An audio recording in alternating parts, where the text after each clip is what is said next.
এক হিন্দু মসজিদে ধার দিয়ে যায়। এক মুসল্লিকে বলতেছে, ভাই আমি মাঝে মধ্যে তোদের মসজিদে ধার দিয়ে যাই, তোরকে ইমাম যে হামিদা হামিদা কয়, এ হামিদা কার বউ রে?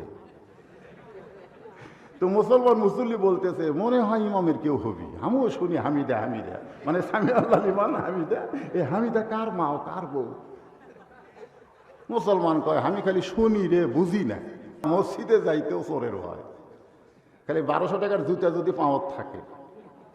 আর যদি জোহরের নামাজ আপনি পড়তে চান এই মোহাম্মদপুর কেন্দ্রীয় মসজিদে, আপনি আগে চিন্তা করবেন জুতা রাখবো কোথায়, ঠিক কিনা বলেন? আপনি জুতা হাতে নিয়ে মসজিদে ঢুকতেছেন, মুয়াজ্জিন বলতেছে কার ভয়ে? আপনি বলতেছেন আল্লাহর ভয়। তো আল্লাহর ভয় তো জুতা খেয়ে। তখন মুসকি মুসকি হাসে আর কয়, চোরেরও ভয় আল্লাহরও ভয়, আল্লাহরও ভয় চোরেরও ভয়। আল্লাহর ভয় চোরের ভয় একসঙ্গে যদি রয়, তার কোনোদিন নামাজ কবুল হয়? আমাদের নামাজ হচ্ছে না।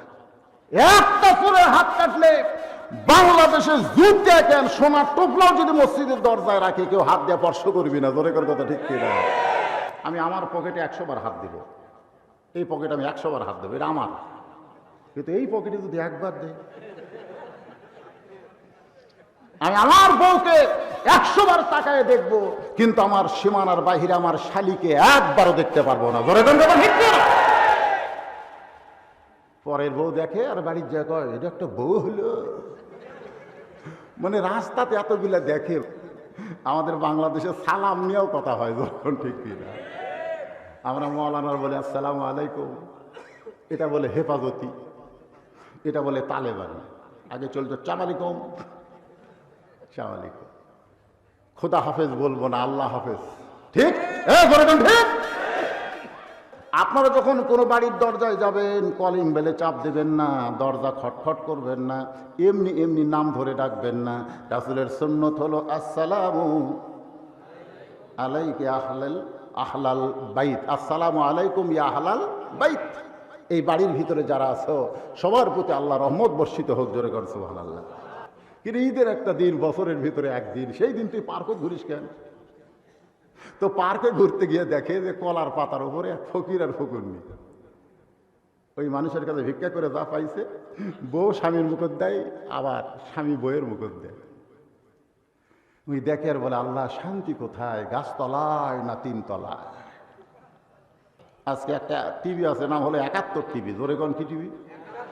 71 টিভি। আমি কোনোদিন বাংলাদেশের কোনো টিভিতে যাইনি, কিন্তু 71 টিভি আমাকে দেখাচ্ছে।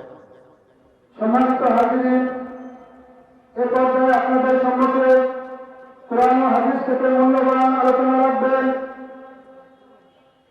আন্তর্জাতিক খ্যাতি সম্পন্ন ইসলামের চিন্তাবিদ, প্রখ্যাত মুফাসসির ও ইন্টারনেট জগতের আলোড়ন সৃষ্টিকারী সুবক্তা আলহাজ হযরত মাওলানা মুফতি মোহাম্মদ ফজলুর রশিদ সাহেব, মুফতি মোহাম্মদ ফজলুর রশিদ সাহেব বগুড়া।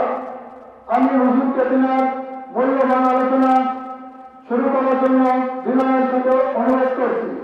নারায়ে তাকবীর। আসসালামু আলাইকুম ওয়া রাহমাতুল্লাহি ওয়া বারাকাতুহু।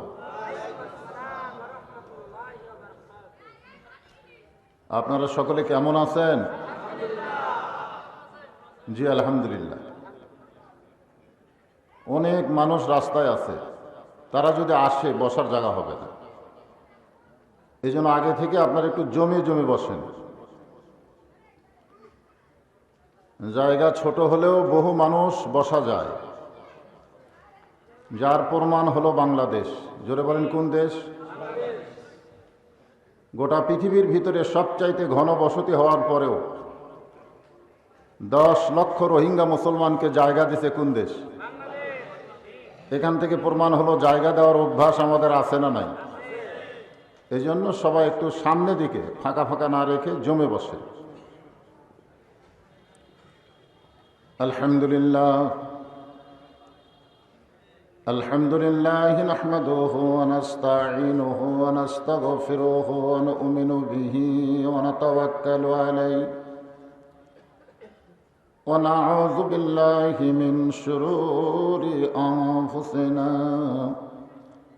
ومن سيئات أعمالنا من يهدي الله فلا مضل له ومن يضلله فلا هادي له সকলে জবান খুলে বলেন আশহাদু আল্লা ইলাহা ইল্লাল্লাহু ওয়াহদাহু লা শারীকা লাহু ওয়া আশহাদু আন্না মুহাম্মাদান আবদুহু ওয়া রাসূলুহু আল্লাযী أرسل رسوله بالحق بشيرا ونذيرا وداعيا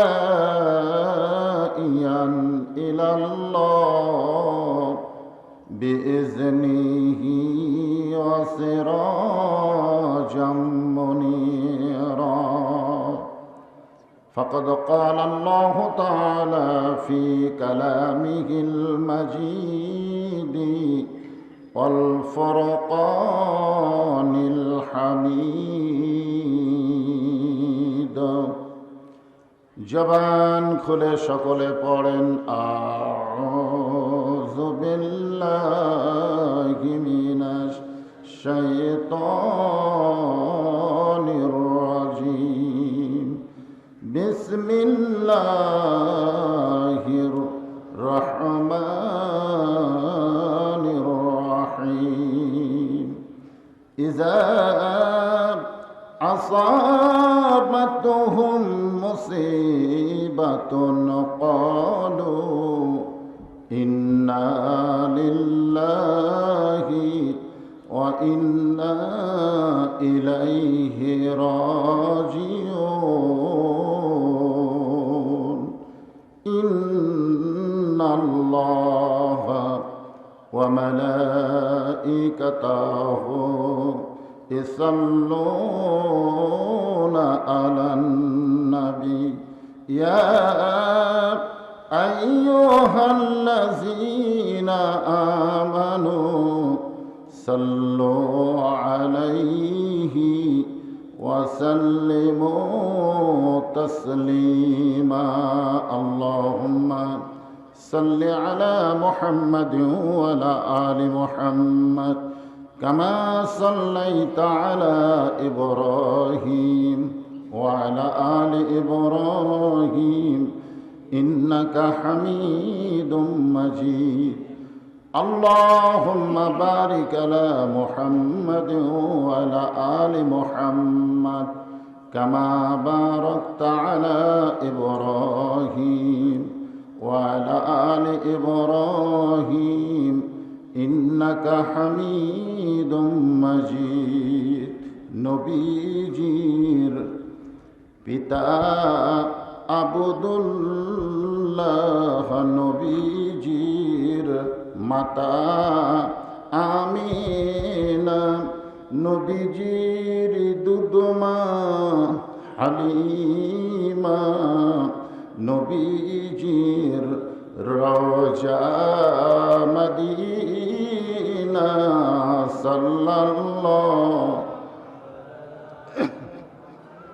সাল্লাল্লাহু আলাইহি ওয়াসাল্লাম সাল্লাল্লাহু আলা মুহাম্মাদ সাল্লাল্লাহু মশরিকে হুব্বে মুহাম্মদ সকলে বলি সাল্লাল্লাহু আলাইহি ওয়াসাল্লাম मतलाए दीवानी माँ मतलाए खुर्शीद इश्कास सीनाए सुजानी माँ बलागल उला बि कमालिही कशफत दुजा बि जमालिही हसनत जमीओ खिसालिही सल्लो अलैहि व आलिहि अल्लाहुम्मा आमीन। জান্নাতের বাগান থেকে জান্নাতি মানুষদেরকে নিয়ে আমি গুনাহগার তোমার রহমতের দরজায় দোকানা হাত তুলেছি আল্লাহ। হাসরের ময়দানে জাব্বার আর কাহার নামে রূপ নিয়া তুমি যখন বিচার শুরু করবে, তোমার সামনে দাঁড়ায়া সমস্ত নবীরা নাফসি নাফসি বলে কাঁদতে থাকবে। এমন কঠিন অবস্থা হাসরে হবে, সেদিন সমস্ত নবী তার উম্মতকে ভুলে যাবে, শুধু বলবে আল্লাহ আমার কি হবে, আমার কি হবে। একমাত্র দরদে নবী শাফাতের কান্ডারি ইয়া রব্বে হাবলি উম্মতি বলে সেজদায় পড়ে যাবে। সেই কঠিন মুসিবতের সময় আজকের এই মাহফিলকে ওসিলা করে আমাদের সবাইকে রাসূলের উম্মতের কাতারে আল্লাহ কবুল করে নিও। সুবহান রাব্বিকা রব্বিল ইজ্জাতি আম্মা ইয়াসিফুন ওয়া সালামুন আলাল মুরসালিন walhamdulillahi rabbil alamin। লা ইলাহা ইল্লাল্লাহ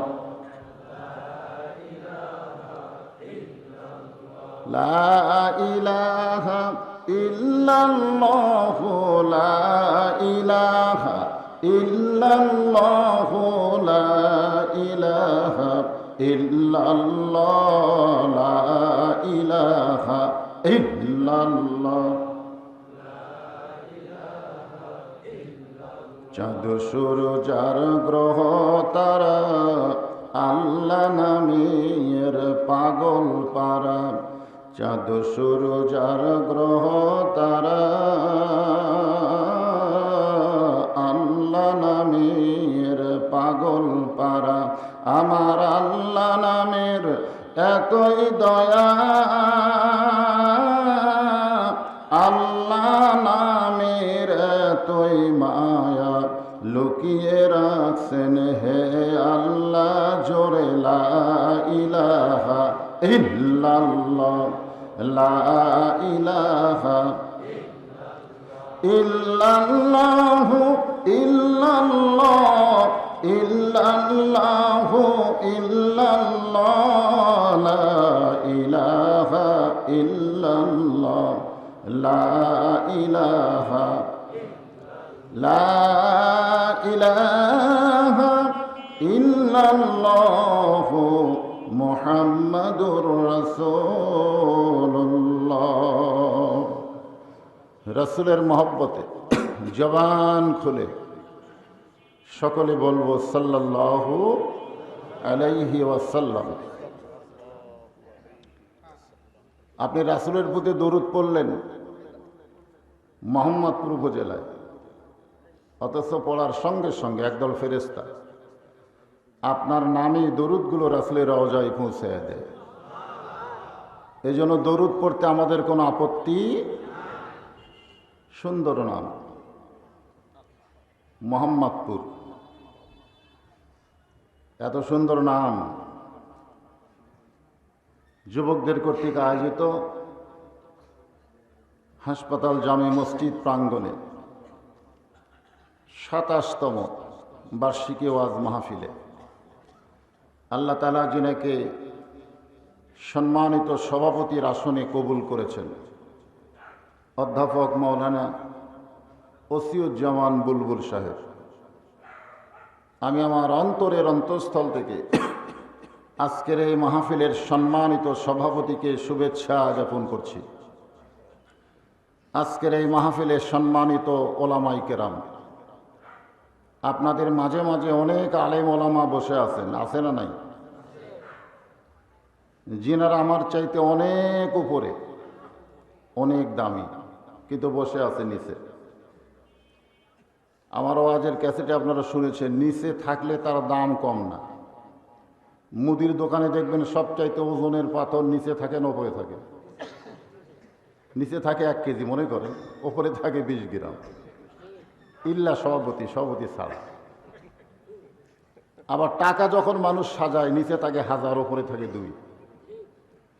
এই জন্য নিচে যে সমস্ত আলেম ওলামা, হাফেজ কারি, ইমাম সাহেবরা বসে আছেন এবং মাগরিবের নামাজের পর থেকে এত রাত পর্যন্ত কোরআন হাদিসের আলোকে অত্যন্ত গুরুত্বপূর্ণ আলোচনা করে আপনাদেরকে শোনালেন, আলেম ওলামা সহ আজকের এই বক্তাগণকে অন্তরের অন্তঃস্থল থেকে আমি শুভেচ্ছা জ্ঞাপন করছি। এই মুহূর্তে আমার সামনে যারা বসে আছেন কোনোদিন আমাকে দেখেন নাই, কিন্তু আমার ওয়াজ শুনেছেন, ঠিক না? অনেকে ভিডিওতে দেখেছেন, সরাসরি এভাবে দেখা হয়নি। যে সমস্ত মানুষেরা আল্লাহর বান্দার আজকের এই জান্নাতের বাগানে কবুল হয়েছেন, সুবহানাল্লাহ বলেন। আল্লাহ কোরআন কারিমে ইরশাদ করেন, মা আসাবাকা মিন হাসানাতিন ফামিনাল্লাহ। বান্দা বান্দির দ্বারা যখন কোনো ভালো কাজ হয়, সে কাজ বান্দাবান্দি করে না, বরং কে করায়? আজকের এই জান্নাতের বাগানে বসা, এটা কার ইচ্ছা? যে আল্লাহ দয়া করে, রহম করে আল্লাহর পাগল বান্দাদেরকে আমার সামনে কবুল করেছেন। আমি আমার অন্তরের অন্তঃস্থল থেকে আপনাদের সবাইকে শুভেচ্ছা জ্ঞাপন করছি। সম্মানিতা মা বোনেরা, পর্দার অন্তরালে বলতেই হবে, কি বলা লাগবে না? আসলে মা বোনেরা পর্দার ভিতরে থাকতে হবে। কার ভিতরে? পর্দার ভিতরে। সম্মানিত মা বোনদেরকে, সম্মানিতা মা বোনদেরকে অন্তরের অন্তঃস্থল থেকে শুভেচ্ছা জ্ঞাপন করে আর একবার মন চাচ্ছে আপনাদেরকে জিজ্ঞাসা করতে, আপনারা কেমন আছেন?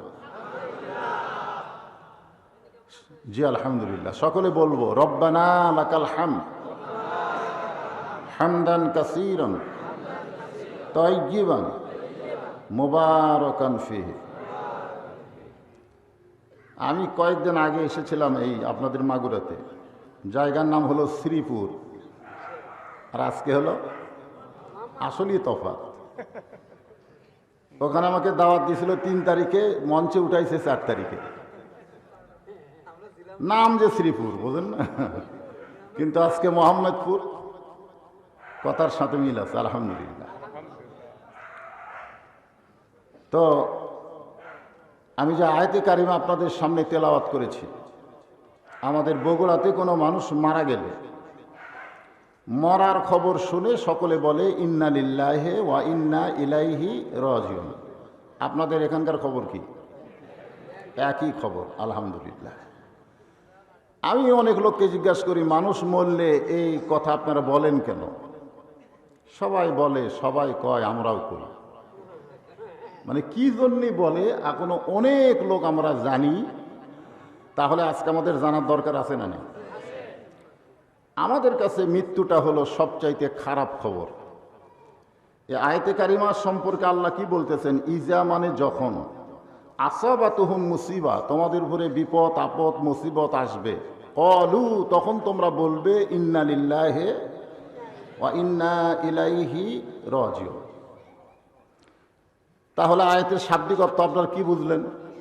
বিপদ আপদ মুসিবত যখন আসবে তখন এটা পড়তে হবে। আমরা কখন পড়ি? মানুষ মরে গেলে পড়ি। তাহলে আমাদের কাছে মরাটাই হলো, আরো জোরে কোন, আপনারা অন্তর থেকে বলেন, মরাটা বিপদ না ভালো? অন্তর থেকে বলতেছেন ভালো, তাহলে এটা বিপদের আয়াত কেন পড়েন? না জানা পড়েন। তো না জানা তো কোনো কিছু পড়ে লাভ হবে না, কারণ যেটা পড়তে হবে বোঝার নিয়তে পড়া লাগবে, ঠিক কিনা বলেন? আজকে আমাদের বাংলাদেশে মানুষ ইংরাজি পড়ে বোঝার নিয়তে পড়ে না না বোঝার নিয়তে? কথা কন। আজকে বাংলাদেশের মানুষ অঙ্ক করে, এটা বোঝার নিয়তে করে না না বোঝার নিয়তে করে? আজকে মানুষ বাংলা পড়ে, এটা কি বোঝার নিয়তে না না বোঝার নিয়তে? তো সবই আমরা বোঝার নিয়তে পড়ি, কিন্তু আল্লাহর কোরআন যখন পড়ি তখন আমরা কিসের নিয়তে পড়ি? বোঝার নিয়তে না সোয়াবের নিয়তে? কথা কন না কেন? কোরআন শরীফ শুধু সোয়াবের নিয়তে পড়ার জন্য আল্লাহ আমাদেরকে দিছে নাকি? এই জন্য বাংলাদেশের সংসদ যখন চালু করা হয় প্রথম, তখন কোরআন শরীফের পড়া দিয়েই কিন্তু চালু করা হয়, হয় কি হয় না? আমরা কিন্তু সকলেই চাই যে আল কোরআনের আলো সংসদে জ্বালো, সংসদে কোরআনের আলো জ্বালাবার চাই, কিন্তু আমরা কোরআন পড়ি ঠিকই, কিন্তু কোরআন বুঝি না। আজকে মানুষ মরার পরে যে আয়াত পড়ি আমরা, সে আয়াতের উপরে আজকের আলোচনা হবে। আপনারা হয়তো মনে করবেন হুজুর মরা মানুষের আয়াত দিয়ে কি ওয়াজ করবে। আসলে আয়াতটা মরা মানুষের নয়। আজকে মসজিদে মুয়াজ্জিন আজান দেয়, মুসলমানদের ভিতরে সকলে মসজিদে আসে না, কিছু কিছু লোক মসজিদে আসে। জোরে কোন কথা ঠিক কিনা? আপনারা যারা মসজিদে নামাজ পড়েন, এশার নামাজ পড়ার পরে আপনারা বাড়িতে যান না? জোরে কোন যান কি যান না? তো বাড়িতে যাওয়ার পরে যদি দেখেন যে আপনার বউ আপনার মেয়ে ভারতের স্টার জলসা জি বাংলা দেখতেছে, আর এই নাটকগুলো দেখতে গিয়ে হিন্দু করে পূজার বাদ্য লোলো করে বাঁচতেছে, তো আপনি একজন মুসলমান এশার নামাজ পড়ে বাড়িতে গেলেন, আর আপনার বাড়িতে হিন্দু করে পূজার বাদ্য শোনার পরে আপনি সুবহানাল্লাহ কবেন না ইন্নালিল্লাহ কবেন? তো ইন্নালিল্লাহ তাহলে কখন বলা লাগবে? আমরা মুসলমান খুব খেয়াল করে কথাগুলো শুনবেন। সেদিন বেশি রাত্রে তুলে দিয়েছিল, এই জন্য তাফসির হয়নি। আজকে হবে এই আয়াতের আলোচনা, একটু মনোযোগ দিয়ে শুনবেন। আল্লাহর একজন মস্ত বড় পায়গাম্বার, এ কোরআন শরীফে যত নবীর কথা আছে তার ভিতরে বেশি যেই নবীকে নিয়ে আল্লাহ আলোচনা করেছে তার নাম হলো মুসা। এই শুধু মুসা করলে হবে? তা আমি মুসাকে স্টপ দিলাম, এরপরে শূন্যস্থান পূরণ করা বোঝেন না? আপনারা শূন্যস্থান পূরণ করা বোঝেন? মাঝখানে একটা শব্দ আছে, আবার ড্যাশ আছে, ড্যাশের পর আর একটা শব্দ আছে। তা আমি যেখানে থামবো পরের শব্দ আপনারা বলবেন, তাহলে ওয়াজ পানির মতন সহজ হবে। আর আমার ওয়াজ যারা ক্যাসেটে শুনেছেন, আমি কোনো কঠিন ভাষা বলি না, একেবারে সহজ সরল ভাষা। তাহলে মুসা নবীর ডিগ্রির নাম কি? কালিমুল্লাহ। জোরে বলেন, নাম কি? কার সঙ্গে কথা কয়? তুর পর্বতে আল্লাহর সঙ্গে কথা বলতে গিয়ে মুসা নবী দাঁড়িয়ে আছে। আল্লাহ বলতেছেন, মুসা তোমার খবর কি? মুসা বলতেছে, আলহামদুলিল্লাহ। আপনারা বলেন তো, কেউ যদি আপনাদের খবর নেয়, তার খবর নেওয়া দরকার আছে না নাই? তো মুসা আলাইহিস সালাম বলতেছে, আল্লাহ আপনার খবর কি? তখন আল্লাহ কি বলবে? আলহামদুলিল্লাহ। মুসা বলতেছে, কথা প্রসঙ্গে হয়ে গেছে, যে আল্লাহ আপনার খবর কি? আল্লাহ বলতেছেন, আমার খবর যদি জানতে চাও, ইযহাব ইলা ফিরাউন ইন্নাহু তাগা। কথাটা খেয়াল করবেন, আমি আল্লাহ কেমন আছি এটা যদি জানতে চাও তো ফেরাউনের কাছে যাও। যখন কার কাছে যাও? আজকে আমাদের বাংলাদেশে আল্লাহ কেমন আছে এটা জানবার গেলে সংসদে যাওয়া লাগবে, বঙ্গভবনে যাওয়া লাগবে, মসজিদে গেলে জানা যাবে না। জোরে কোন কথা ঠিক কিনা? আপনারা মুখে মাস্ক পরেননি, আমি বক্তাও পরিনি, কিন্তু আমি মুখে মাস্ক পরলে কথা হয়তো ক্লিয়ার হবে না, আবার চেহারা না দেখলে আপনারা খুশিও হবেন না, ঠিক কিনা বলেন? এই জন্য আমার ব্যাগের মধ্যে আছে ঠিক, কিন্তু আমি পরিনি। আপনারা বলেন তো, মাস্ক কেন পরা হয়?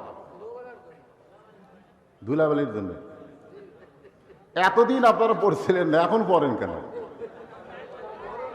ওয়াজটা হবে ইন্নালিল্লাহর উপরে, খুব খেয়াল করবেন। হ্যাঁ, আল্লাহ বলতেছেন, মুসা আমি আল্লাহ কেমন আছি যদি জানবার চাও তাহলে অমুক পীরের দরবারে যাও। পীরের দরবারে না ফেরাউনের? বোঝা লাগবে। আল্লাহ বললেন, মুসা তোমার কি কোনো গল্প আছে? মুসা বলতেছে, আল্লাহ আমি এমন একটা কথা বলবো। আপনারা বলেন তো, মুসা নবী যা বলবে আল্লাহ বলার আগে জানে কি জানে না? জানে। আমার আল্লাহকে বলা লাগে না। অনেক সময় আমার এক ভাই আর আমি দুইজন মিলে গেছি মসজিদে আসরের নামাজ ধরতে। তা আমি যাই 4 রাকাতই পাইছি, কিন্তু আমার বড় ভাই 1 রাকাত মিস করছে। নামাজ শেষ হলে আমি বললাম আমি 4 রাকাত পেলাম, তুমি মিস করলে কেন? বলে নিয়ত করবার যায়। যখন কি করবার যায়? আমি নিয়ত করতে তো দেরি হবে না, তুমি কি করছো ঠিক করে কও। আমি নিয়ত পড়িছি। নয়তো নুসল্লিল্লাহি তাআলা আরবা রাকাতে সালাতুল আসর বলতে বলতে ইমাম রুকু থেকে শেষ হচ্ছে, আমার 1 রাকাত মিস।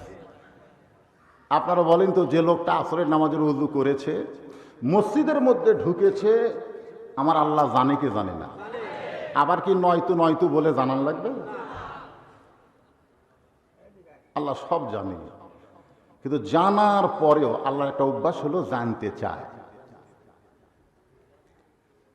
আল্লাহ বললেন, মুসা তুমি মনে হয় কিছু বলতে চাও। মুসা বললেন, আল্লাহ এমন একটা কথা বলবো, কথাটা হলো আমার যা আছে আপনার তা নাই। কথাটা হলো আমার যা আছে আপনার তা নাই। আল্লাহ বলেন, মুসা এমন কথা বলা ঠিক না, আমি আল্লাহর সব আছে, তোমার কিছুই নাই। আমরা কিন্তু বলি সব কিছু কার? আরো জোরে বলেন। মুসা বলতেছে, আল্লাহ চিন্তা করে দেখেন। আল্লাহ বলে, কি বলতে চাও? মুসা বলতেছে, আল্লাহ আমার মৃত্যু আছে কিন্তু আপনার মৃত্যু নাই। ইন্না লিল্লাহি ওয়া ইন্না ইলাইহি রাজিউন, যেটা মানুষ মরার পরে আমরা বলি। আল্লাহ বললেন, মুসা মৃত্যু তোমার কাছে কেমন মনে হয়? মুসা বলতেছে, আল্লাহ দুনিয়ার জীবনে যত নিয়ামত দান করেছেন, সবচাইতে উত্তম নিয়ামতের নাম হলো মৃত্যু। সোহান আল্লাহ ঠিকই বলেন, মানুষ বললে ইন্না লিল্লাহ কোনকে? দুনিয়াতে যত নিয়ামত আল্লাহ দান করেছেন, সবচাইতে উত্তম নিয়ামতের নাম কি? আরো জোরে। কার জন্যে? ولا تقولوا لمن يقتل في سبيل الله أموات بل أحياء ولكن لا تشعرون। আল্লাহ বলতেছে, মুসা মানুষ মৃত্যুকে পছন্দ করে না। আমাদের বাংলাদেশের একজন লেখক বলেছে, মরিতে চাহি না এই সুন্দর ভবনে। মরবার চায় না, কেউ চায় না। আপনার মরবার চান? চান? মনে হয় না। মানুষ যদি মরতে চায় তাহলে অন্যায় মানুষের কাছে আসতে পারবে না। আজকে বাঁচার জন্য আমরা বাতিলের সঙ্গে আপোষ করছি, কথা ঠিক? শুধু বাঁচার জন্যে। বাঁচাই লাগবে, বাঁচাই লাগবে, যেভাবেই হোক বাঁচা লাগবে। এদের সুদ খায়, ঘুষ খায়, রাহাজানি করে, খুন খারাপি করে, ওরা কি মরার জন্য করে? আমরা বাতিলের সঙ্গে আপোষ করেছি, ঐক্য জোট করছি, ঠিক কিনা বলেন? আল্লাহ বললেন, মুসা মানুষ মরতে চায় না, সেই মৃত্যুটা তোমার কাছে উত্তম নিয়ামত মনে হওয়ার কারণ কি? মুসা বলতেছে, আল্লাহ কারণ হলো 3টা। জোরে বলেন, কয়টা? 1 নম্বর কারণ হলো, না মরলে জান্নাতে যাওয়া যাবে না। যেই জান্নাত আল্লাহ আমাদের জন্য বানায় রাখছে, আপনারা বলেন তো, না মরলে জান্নাতে যাওয়া যাবে? আমরা সকলে জান্নাত কারা কারা? মাশাআল্লাহ, হাত নামান। তো জান্নাত যারা চাইলেন, আপনারা বলেন তো, জেঁতা অবস্থায় যাবেন না মরার পরে যাবেন? তাহলে জান্নাতে যাইতে গেলে মরতে, এই জন্য আমরা সকলে বলবো, জান্নাতে যদি যেতে চাই, আপনারা জোরে বলবেন মরতে চাই। বলতে পারবেন না ভাইজান? জান্নাতে যদি যেতে চাই, আরো জোরে জোরসে বলুন। এখানে ফেরেশতারাই চমকাচম করতেছে। জীবনে কত মাহফিল গেলাম, মরতে চাই মিছিল হয়নি। আজকে এমন একটা মাহফিলে গেলাম, আল্লাহ যারা মরার মিছিল করতেছে, আল্লাহ বলে, ফেরেশতা তোমরা সাক্ষী থাকো, যারা মরার মিছিল করেছে, ওরা মরার মিছিল করার অর্থ হলো জান্নাতে যাবার চাইছে। জোরে কোন কথা ঠিক কি না? মুসা বলতেছে, আল্লাহ মৃত্যুকে পছন্দ করার 2 নম্বর কারণ হলো, আমার মৃত্যুটা কেবলমাত্র আপনার জন্যই আমি বাজেট করেছি। আসেন এই 2 নম্বর মৃত্যুটা আমি আপনাদের সামনে ইন্না লিল্লাহ দিয়ে ব্যাখ্যা করতেছি। যারা পারেন আমার সঙ্গে পড়বেন, আর যারা পারেন না তারা চুপ করে শুনবেন, কারণ কোরআন শরীফ পড়লেও সওয়াব, শুনলেও সওয়াব। ঠিক কিনা বলেন? আল্লাযী খালাকাল মাউতা ওয়াল হায়াতা লিয়াবলুয়াকুম আইয়ুকুম আহসানু আমালান ওয়া হুয়াল আজিজুল গফুর। সূরা মুলক, কোরআন শরীফে একটা সূরা আছে, নাম কি? আহারে, অনেকে বলে ইসলামে কোনো রাজনীতি নাই। অনেকে বলে, কারা বলে? যারা কোরআন হাত দিয়ে স্পর্শ করে না। এই সমস্ত লোকেরা বলে যে ইসলামে তো রাজনীতি নাই, ইসলাম খালি ধর্মনীতি। জোরে কোন কি নীতি? কোরআন শরীফে 29 পারার প্রথমেই যে সূরাটা আল্লাহ দিলেন, নাম দিছে মুলক, প্রথম শব্দই হলো তাবারাকাল্লাযী বিয়াদিহিল মুলক। গোটা পৃথিবীর রাজত্ব, কর্তৃত্ব, মালিকানা কার হাতে? আরো জোরে বলেন। ওয়াহুয়া আলা, পড়েন, ওয়াহুয়া আলা কুল্লি শাইইন কাদির। সমস্ত ক্ষমতার মালিক কে? আরো জোরে, জোরসে বলুন। কিন্তু গণতন্ত্রের স্লোগান কি? হ্যাঁ হ্যাঁ, ক্ষমতার উৎস জনগণ। এ কথা যে কইছে, তওবা ছাড়া মারা গেলে তার জান্নাতে যাওয়া কঠিন হবে। জনগণ ক্ষমতার উৎস না। আমরা ছোটবেলায় বলছি পানির অপর নাম জীবন, কিন্তু যে লোক সাঁতার জানে না, নৌকা বাইচ খেলবা গেছে, কয়জন মরছে? এই আপনাদের এখানে কয়জন মরছে? 3 জন মরছে। সে যদি পানির মধ্যে পড়ে যায়, ওকে যদি বলে কেউ পানির অপর নাম জীবন, ও তখন কি বলবে? মিথ্যা কথা, মিথ্যা কথা। ক্ষমতার উৎস জনগণ, এটা বিপদে না পড়লে বুঝতে পারবেন না। ধরে কথা ঠিক কি না? জনগণ। ইন্না লিল্লাহি, শুধু খেয়াল রাখবেন আয়াতখানা, আলোচনা বুঝতে সহজ হয়ে যাবে। আল্লাহ বললেন খালাকাল মাউতা ওয়াল হায়াতা, মৃত্যু এবং হায়াতকে সৃষ্টি করেছেন কে? আরো জোরে। তাহলে আপনারা বলেন, করোনা মারতে, জোরে কোন, করোনা মারতে যদি আল্লাহ বাঁচায়। যত মাস্ক পরেন, যত নিয়ম নীতি মানেন, আপনি বাঁচতে পারবেন না যদি আল্লাহ না বাঁচায়। জোরে কোন কথা। এই ইমান গেল কোথায়? আমার এলাকায় একজন রিক্সা চালায়, ওকে বললাম মুখে মাস্ক দে, আপনি দেন, আপনি দুর্বল ইমান। আমি বললাম তোর ইমান সবল কেমনে বুঝিস? বাংলাদেশে কোনো রিক্সাওয়ালা মরছে?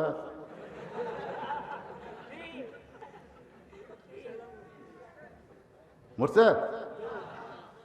আমার এলাকাত মরেনি। এলাকাত মরলে তাও একটা উদাহরণ পাও। মরছে? যাই হোক, আল্লাযী খালাকাল মাউতা ওয়াল হায়াতা, খুব খেয়াল করবেন।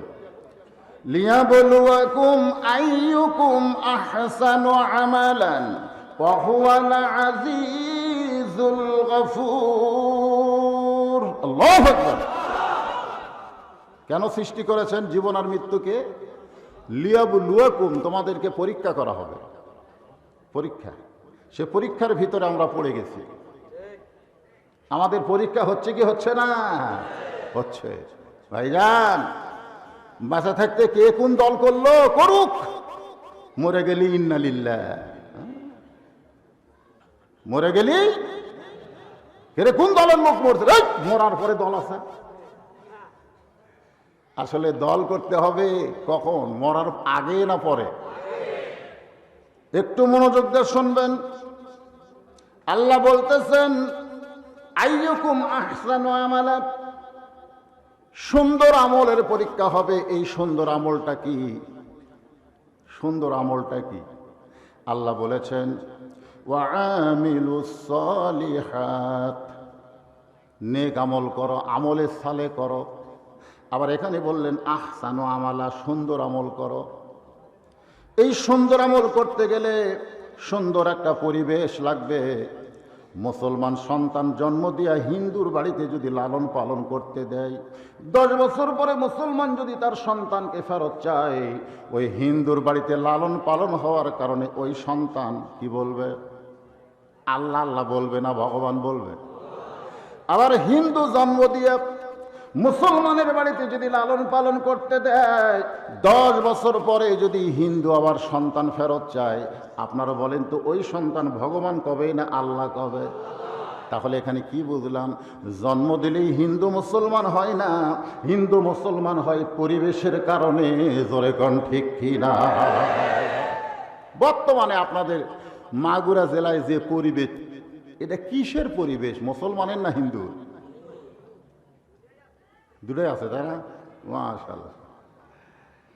কোন পরিবেশে বড় হচ্ছেন সেই পরিবেশই মৃত্যু হবে। এখন পরিবেশ পাল্টানোর দরকার আছে? দরকার আছে। সুন্দর একটা পরিবেশ যদি করতে চান, সুন্দর একটা সমাজ লাগবে। সুন্দর একটা সমাজ যদি আপনি করতে চান, সুন্দর একটা রাষ্ট্র লাগবে। সুন্দর একটা রাষ্ট্র যদি আপনি তৈরি করতে চান, মানুষের তৈরি করা বিধান দেওয়া হবে না, আমার আল্লাহর কোরআন লাগবে। জোরে কোন কথা ঠিক কি না? আমি আপনাদের দেখাচ্ছি, সারা জীবন তো ওয়াজ শুনলেন, আর দেখা যান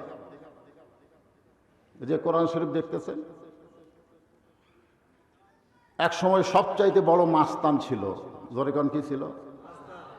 এই কোরআনের পরশে আবার 1 নম্বর ভালো মানুষ হয়ে গেল। নাম কি? হযরত উমর। তিনি একসময় এই কোরআনের কারণে, সুবহানাল্লাহ বলেন, অর্ধ পৃথিবীর খলিফা হয়ে গেলেন। তিনি যখন অর্ধ পৃথিবীর খলিফা, মসজিদের মেম্বরে বসে নিজের ডান গালে চল মারে, বাম গালে বাম হাতে চল মারে। ঠিক ওই সময় একজন সাহাবী মসজিদের মধ্যে ঢুকছে, নাম হলো ওসমান গনি। জোরে বলেন নাম কি? সালাম দিয়ে বলতেছি, আমির আল মুমিনিন, আপনি কি পাগল হলেন? নিজের গালে নিজে চল মারেন, আপনি অর্ধ পৃথিবীর খলিফা, আপনি এই পজিশনে এরকম কেন করতেছেন? ওমর ফারুক বললেন, ওসমান, অর্ধ পৃথিবীর খলিফা হওয়ার পরে আমার অতীতের কথা মনে পড়েছে। তার মানে বোঝা গেল ক্ষমতার চেয়ারে বসলে শুধু বর্তমানকে নিয়ে থাকলে হবে না, অতীতকেও মনে করা দরকার। ধরে গেল কথা ঠিক কিনা? যারা অতীত ভুলে যায়, ভবিষ্যতের চিন্তা নাই, তারা বলে কি হনুরে। এরকম আছে না নাই? চিনিস আমি কার দল করি চিনিস? তো বলতেছে তুই কার দল করিস, ফিস করে বলতেছে। আহা, যারা লা ইলাহা ইল্লাল্লাহ মুহাম্মদ রাসূলুল্লাহকে বিশ্বাস করেছে, তাদের জন্য কোন দল করা লাগবে? আল্লাহর কোরআনে আছে না নাই? জোরে কোন আছে না নাই? ওসমান গনি বললেন, ইয়া ওমর, ভাই ওমর, আপনার অতীতের খবর কি? ওমর ফারুক বললেন, অতীতে আমি খালার বাড়িতে রাখাল ছিলাম। কি ছিলাম? ছাগল চড়াতে যাইতাম। সন্ধ্যার সময় যখন ছাগল ফেরত আনতাম, খালা ছাগলের পাল গুনে 2-3টা কম পড়েছে। আমার কান ধরে বলে, ওমর কয়টা নিয়ে গেলি, কয়টা ফেরত আনলি? আমি আবার দৌড় দিতাম। হারানো ছাগলগুলো খুঁজে খুঁজে যখন খালারে দিতাম, আমার খালা মাতার চুল টেনে বলতো, আজকে যেই ভুল করেছো, আগামীকাল যদি একই ভুল করো, তোমার রাখালির চাকরি ক্যান্সেল হয়ে যাবে। আমি খালার পা ধরে বলতাম, খালা, রাখালির চাকরি ক্যান্সেল করে দিলে আমি খাবো কি, থাকবো কোন জায়গায়? একদিন রাখালের চাকরি রক্ষা করার জন্যে যে ওমর খালার পা ধরে কেঁদেছে, আজকে সেই ওমরকে আল্লাহ অর্ধ পৃথিবীর খলিফা বানাইছে। এটা ওমরের যোগ্যতায় নয়, এটা একমাত্র আল্লাহর কোরআনের ওসিলায়। একমাত্র কোরআন, কোরআন, কোরআনের ওসিলায় অর্ধ পৃথিবীর খলিফা। সেই কোরআনটা কেমন? আজকে আমাদের বাংলাদেশে কোরআন দেখবেন না, খালি শুনবেন। মসজিদে গেলে ইমাম সাহেব পড়তিছে, মুসল্লিরা শুনতিছে, কি ইমাম কয় তাও বোঝে না। তো এখন এক হিন্দু মসজিদে ধার দেওয়া যায়, এক মুসল্লিকে বলতেছে, ভাই আমি মাঝে মধ্যে তোদের মসজিদে ধার দেওয়া যাই, তোরকে ইমাম যে হামিদা হামিদা কয়, এ হামিদা কার বউ রে? তো মুসলমান মুসল্লি বলতেছে, মনে হয় ইমামের কেউ হবি, আমিও শুনি হামিদা হামিদা, মানে সামি আল্লাহ লিমান হামিদা, এ হামিদা কার মা ও কার বউ? মুসলমান কয় আমি খালি শুনি রে বুঝি না। জোরে কর কি করে? শোনে, বোঝে না। আজকে মসজিদের মধ্যে যে কোরআন তেলাওয়াত হচ্ছে, এটা কি করতেছে? বুঝতেছে না শুনতেছে? অথচ আল্লাহ বললেন, ইন্নামাল মুমিনুনা আল্লাযীনা ইযা যুকিরাল্লাহু ওয়াজিলাত কুলুবুহুম ওয়া ইযা তুলিয়াত আলাইহিম আয়াতুহু যাদাতুহুম ঈমানাও ওয়া আলা রাব্বিহিম ইয়াতাওয়াক্কালুন। ফাইযা তুলিয়াত আলাইহিম আয়াতুহু যাদাতুহুম ঈমানান। কোরআনের আয়াত শুনলে মানুষের ঈমান বাড়ে না কমে? বাড়ে। তো আজকে কোরআন শরীফ আমরা শুনতে পাই, বদরুল রশিদ কি ওয়াজ করে, আয়াত পড়ে শুনি, ইমাম সাহেব কি পড়ে শুনি, মাদ্রাসায় গেলে হুজুরা কি পড়ে শুনি। শুধু শোনার জন্য আল্লাহ কোরআন পাঠায়নি, একটু দেখার দরকার আছে না নাই?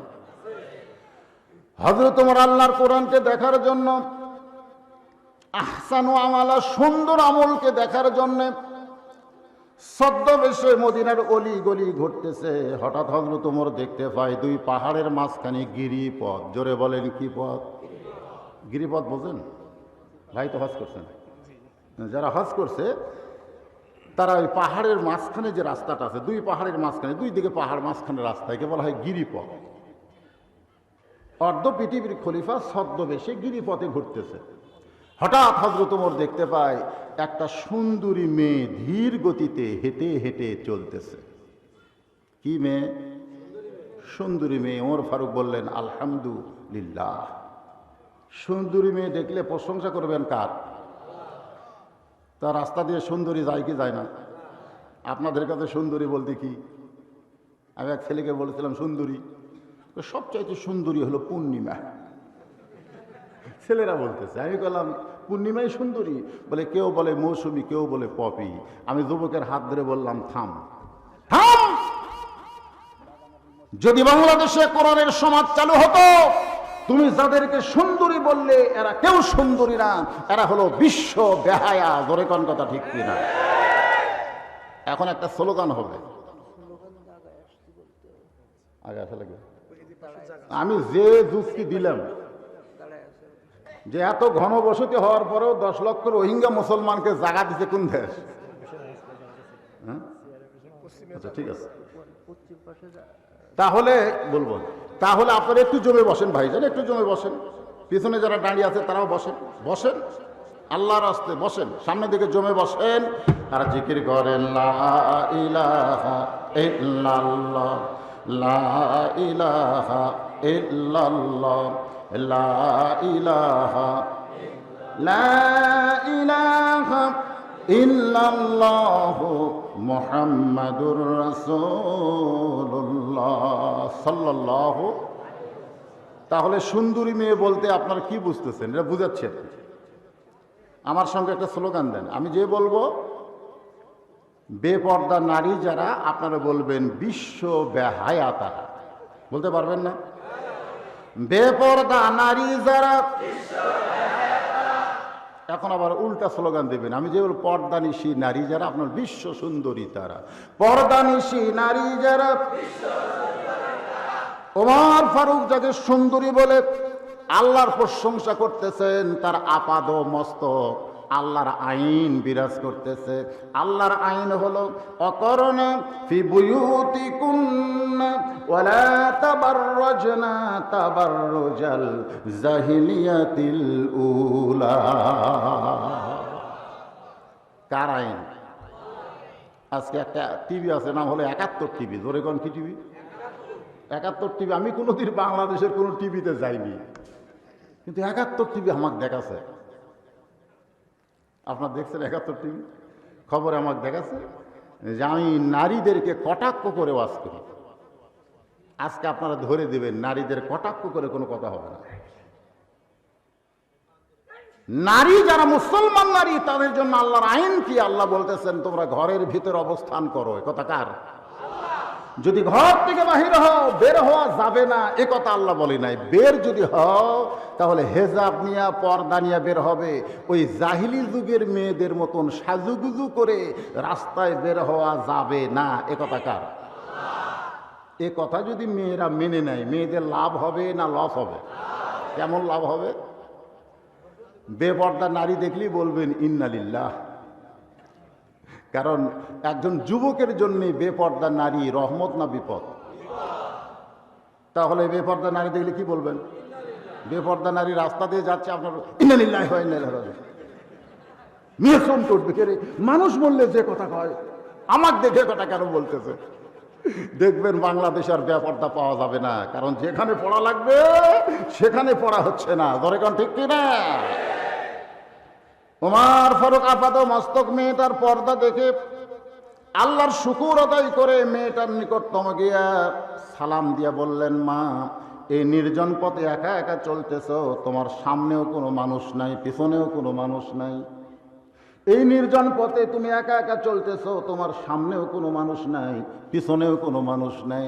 মেয়েটা পর্দার থেকে বলতেছে, পথিক, তুমি কি হযরত ওমরকে চিনো? সুবহানাল্লাহ বলেন। মেয়েটা হেজাবের ভিতর থেকে বলতেছে ওমর ফারুককে, পথিক, তুমি কি হযরত ওমরকে চেনো? যদি ওমরকে চিনতে তাহলে এরকম বাজে কথা বলতে না। ওমর ফারুক চমকে বলতেছে, আমি কি বাজে বললাম? তুমি নির্জন পথে একা একা চলতেছো, তোমার সঙ্গে কেউ নাই, এ কথা বলাতে বাজে কি হলো? মেয়েটা বলতেছেন, সেদিন ষোড়শী নির্জন পথে যাবে, কোন জন কটু কথা কবে না, পথে আর প্রান্তরে সম্পদের মোহে পড়ে খুন আর রাহাজানি হবে না। সবাই বলেন, যদি মেনে চলি কোরআন আর রাসূলের বিধান, সকলেই শান্তিতে থাকবে। বাংলার সমাজে যেদিন কোরআনের আইন চলবে।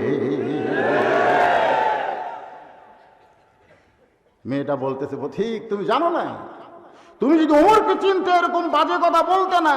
যেদিন থেকে হযরত ওমর কোরআনের সমাজ চালু করেছে সেদিন থেকে পৃথিবীর এক প্রান্ত থেকে আর এক প্রান্তে একটা মেয়ে যাবে, সেই মেয়েটার কলিজায় একমাত্র আল্লাহ ছাড়া আর কারো ভয় থাকবে। দেখছেন? আর আমরা মসজিদে যাইতেও চোরের ভয়। খালি 1200 টাকার জুতা যদি পাওয়ার থাকে, আর যদি জোহরের নামাজ আপনি পড়তে চান এই মোহাম্মদপুর কেন্দ্রীয় মসজিদে, আপনি আগে চিন্তা করবেন জুতা রাখবো কোথায়। ঠিক কিনা বলেন? আপনি জুতা হাতে নিয়ে মসজিদে ঢুকতেছেন, মুয়াজ্জিন বলতেছে কার ভয়ে? আপনি বলতেছেন আল্লাহর ভয়। তো আল্লাহর ভয় তো জুতা খেয়ে। তখন মুসকি মুসকি হাসে আর কয়, চোরেরও ভয় আল্লাহরও ভয়, আল্লাহরও ভয় চোরেরও ভয়। আল্লাহর ভয় চোরের ভয় একসঙ্গে যদি রয়, তার কোনোদিন নামাজ কবুল হয়? আমাদের নামাজ হচ্ছে না, হচ্ছে না, হচ্ছে। একটা চোরের হাত যদি চুরি করার কারণে যে কোরআনের আইন হাত কাটা দে, একটা চোরের হাত কাটলে বাংলাদেশে জুতে কেন সোনার টুকরাও যদি মসজিদের দরজায় রাখে কেউ হাত দিয়ে স্পর্শ করবি না। জোরে করে কথা ঠিক কিনা? কারণ কোরআনের সমাজ যখন চালু হবে প্রত্যেকটা মানুষ তার সীমানা চিনবে। একটা সীমানা আছে, আমার একটা সীমানা আছে না নাই? জোরে কোন আছে না নাই? আমি আমার পকেটে 100 বার হাত দিব, এই পকেটে আমি 100 বার হাত দেবো, এটা আমার। কিন্তু এই পকেটে যদি একবার দেয়, আমি আমার বউকে 100 বার তাকায় দেখবো, কিন্তু আমার সীমানার বাহিরে আমার শালিকে একবারও দেখতে পারবো না। জোরে কোন কথা ঠিক না? পরের বউ দেখে আর বাড়ির যা কয়, এটা একটা বউ হলো। মানে রাস্তাতে এতগুলা দেখে বাড়ি। আজকে যদি মা বোনেরা পর্দায় থাকে, প্রত্যেকটা পুরুষ তার বউকে ভালোবাসবে। এই জন্য বিবিদেরকে আমি বলবো, আপনারা যদি স্বামীর ভালোবাসা পেতে চান তাহলে পর পুরুষকে নিজের ইজ্জত না দেখায় নিজের স্বামীর জন্য বাজেট করেন। ধরে কণ্ঠে, এটা কি নারীদের কটাক্ষ করার কোন কথা? আমার মায়েরা, আলোচনা হচ্ছে ইন্না লিল্লাহি ওয়া ইন্না ইলাইহি রাজিউন। মানুষ মরে গেলে যে বিপদের আয়াত পড়ি, আসলে কখন পড়া লাগবে? ওমর ফারুক বললেন, মা, এই নির্জন পথে তুমি চলতেছো ধীরে ধীরে, আমার মনে হয় কোনো দুঃখ তোমার অন্তরে লুকায় আছে। সুবহানাল্লাহ। মেয়েটা বলতেছে, পথিক, আমি আসলেই একজন দুঃখী নারী, আমি আসলে একজন দুঃখী নারী।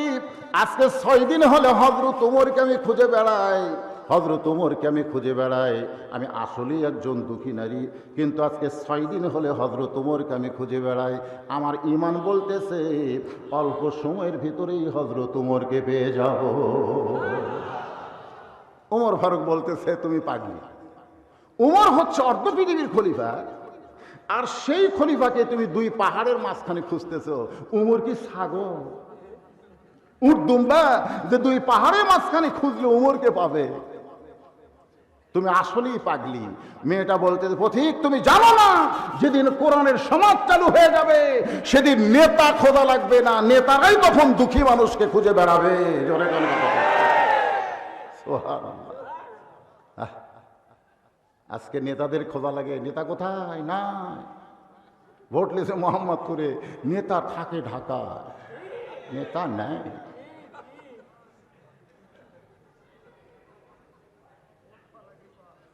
হ্যাঁ, মেয়েটা বলতেছে যেদিন কোরআনের সমাজ চালু হয়ে যাবে সেদিন নেতা খোঁজা লাগবে না, নেতারাই দুঃখী মানুষকে খুঁজে বেড়াবে। আপনার কি মনে করতেছেন? যেদিন কোরআনের আইন চালু হবে সেদিন কোনো গরিব ধনীর দরজায় যাবে না, বরং প্রত্যেকটা ধনী গরিবের দরজায় যাওয়া লাগবে। ধরে কথা, তুমি ধনী যদি জান্নাতে যাওয়ার চাও, তোমার 70 টাকা গরিবদেরকে বুঝাই দাও। গরিবের ঠেকা পড়ে নাই, তোমার ঠেকা।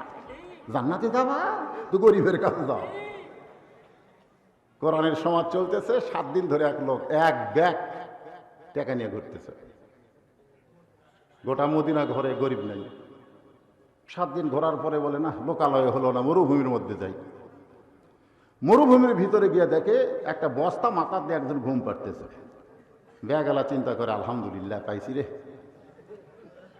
ওই ঘুমন্ত মানুষকে সালাম দিছে, আসসালামু আলাইকুম। বস্তাওয়ালা লাভ দিয়ে টাকা, আলহামদুলিল্লাহ।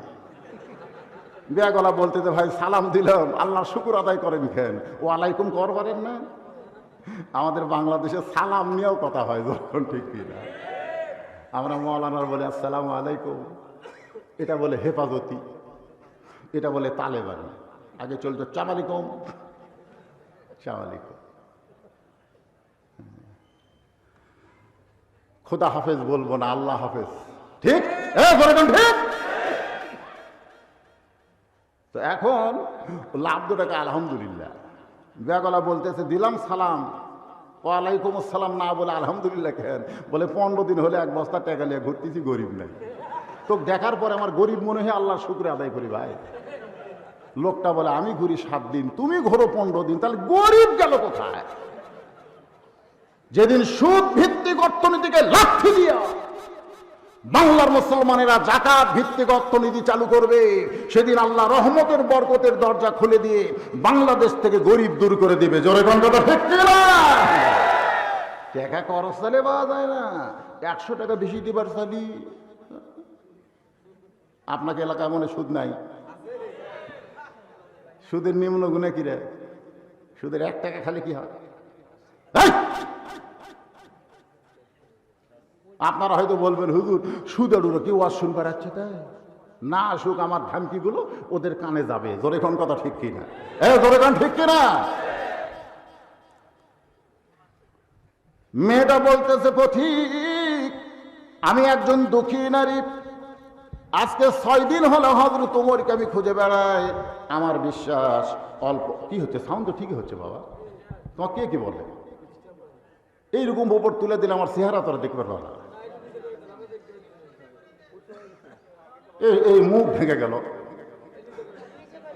কি শুনতে আপনাদের অসুবিধা হচ্ছে?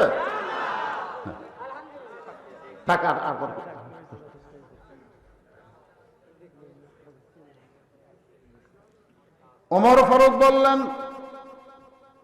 মা আমি হলাম হযরত ওমর।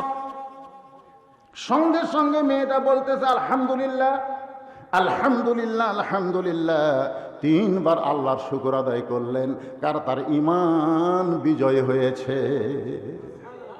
তার ইমান বলতেছিল অল্প সময়ের মধ্যেই আপনার এখন পাওয়া গেছে কি যায় নাই। ওমর ফারুক বললেন, মা কি দুঃখ তোমার মনে? মেয়েটা বলতেছে, আমিরুল মুমিনিন, আমি একজন দুঃখী নারী, আমার দুঃখ হলো আমি 6 বছর বয়সে ঈমান গ্রহণ করেছি। শুধু ঈমান গ্রহণ করার কারণে 12 বছর আমাকে জেলে বন্দি করে রাখছে। আমার জীবনের কোনো অপরাধ নাই, একটাই মাত্র অপরাধ, আমি ঈমান গ্রহণ করেছি। আমি ঈমানের কলেমা পড়িনি, আমি গ্রহণ করেছি। গ্রহণ করা বোঝেন? যুদ্ধের সময় আমার এলাকার অনেক হিন্দুরা কলমা পড়ছে। আমার বগুড়াতে পাকিস্তানের আর্মি দেখা হলেই বলতো তুমি কোন হো, তো হিন্দুরা বলতো হাম মুসলমান, কলমা বাতাও লা ইলাহা ইল্লাল্লাহ মুহাম্মাদুর, বিলকুল ঠিক হয়, ঠিক হয়, ঠিক হয়। আপনারা বলেন তো এরা কি কলমা গ্রহণ করিছে না পড়িছে? পড়িছে। 9 মাস পরে যুদ্ধ শেষ, ওদের কলমাও শেষ। আমাদের বাংলাদেশের মুসলমানের অবস্থা কি? কলমা গ্রহণ করা কাক কয়? আল্লাহ বললেন, ইন্নাল্লাযীনা ক্বালু রাব্বুনাল্লাহু সুম্মা ইসতাকামু তাতানাজ্জালু আলাইহিমুল মালায়েকা আল্লা তাখাফু ওয়া লা তাহজানু ওয়া আবশিরু বিল জান্নাহ। আল্লাহু আকবার। নিশ্চয় যারা আল্লাহকে রব বলে স্বীকার করে নিবে, শুধু স্বীকার করবে না, এর প্রতি যারা ইস্তেকাম থাকবে, জীবনে মরণে কষ্ট বিপদে জেলখানায় কোরআনের পথে সব জায়গায় তারা ঈমানকে ধরে রাখবে। খুব খেয়াল করবেন। মেয়েটা বলতেছেন শুধু একটাই অপরাধ। কয় অপরাধ? একটা মাত্র অপরাধ, ঈমান গ্রহণ করেছি। আর সেই ঈমান গ্রহণ করার কারণে 12 বছর আমাকে জেলখানায় বন্দি জীবন কাটাতে হয়েছে। এখান থেকে বোঝা গেল জেলখানায় যারা যায় তারা চুরি ডাকাতি করে সবাই যায় না। অনেকে জেলখানায় এইরকম কারণে আছে। জোরে কোন ঠিক কি না?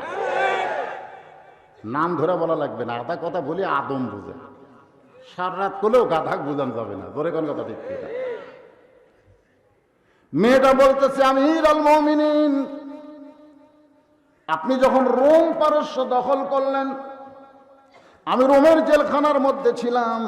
রোম পারস্য যখন দখল করলেন তখন আপনি ঘোষণা করে দিয়েছেন কোরআনের আইন যে দেশে চলবে ওই দেশে জেলখানার কোনো দরকার থাকবে? জেলখানার দরকার আছে? মুরগি চোরা জেলখানাতে গেছে, যে ডাকাতের সাথে রাত্রে শুবে, মানে ঘুমাবে একসাথে, যার সাথে ঘুমাবে সে হলো ডাকাত। তো ডাকাত শোয়ার আগে বলতেছে, তুই যে আমার সঙ্গে ঘুমাতে চাস, তুই কি করে ঢুকছিস? তো কয়, মুরগি চুরি ভাই, মারছে লাগছে।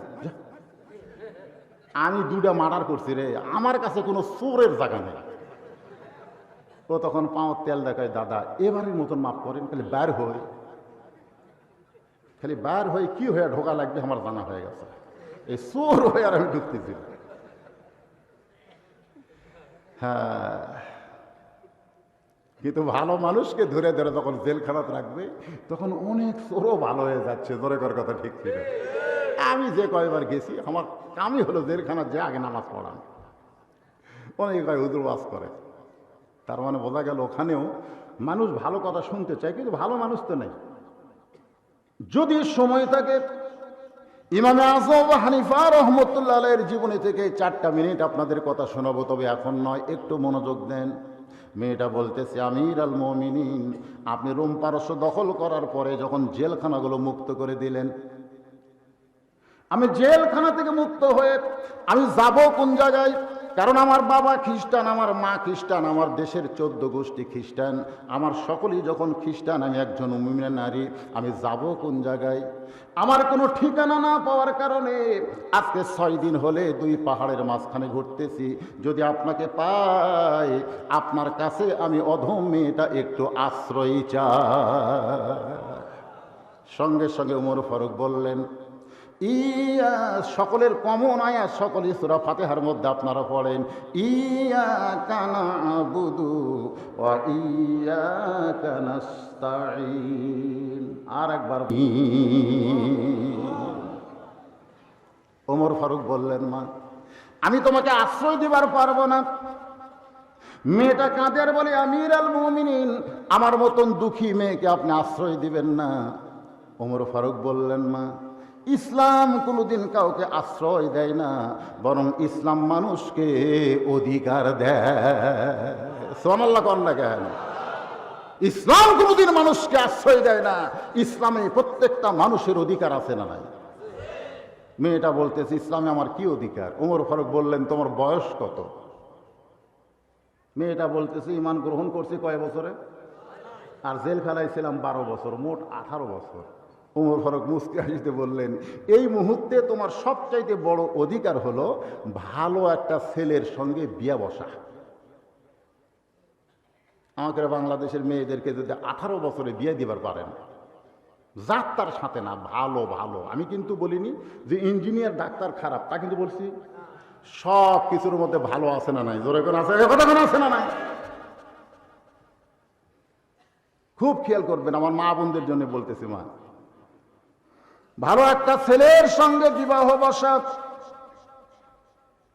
ওমর ফারুক বললেন, এই সময় তোমার অধিকার হলো ভালো একটা ছেলের সঙ্গে বিয়ে বসা। আমার ঘরে একটা ছেলে আছে, নাম হলো আব্দুল্লাহ। জোরে কোন নাম কি? হাদিসের হাফেজ। সে আব্দুল্লাহর সঙ্গে তোমার বিয়ে দিয়ে তোমাকে আমার বৌমা বানায়া আমার ঘরেই তোমাকে আশ্রয় দিবার চাই। লিল্লাহে অর্ধ পৃথিবীর খলিফার সন্তান আব্দুল্লাহ ইবনে ওমর, হাদিসের হাফেজ। ছেলেটা দেখতে সুন্দর, লাল বরণ। সেই ছেলেটার সঙ্গে তোমার বিয়ে দিয়ে তোমাকে আমার বৌমা, জোরে কোন কি মা? আপনাকে এলাকায় বেটার বউ কি হয়? বউ মা হয় না বউ দজ্জাল হয়?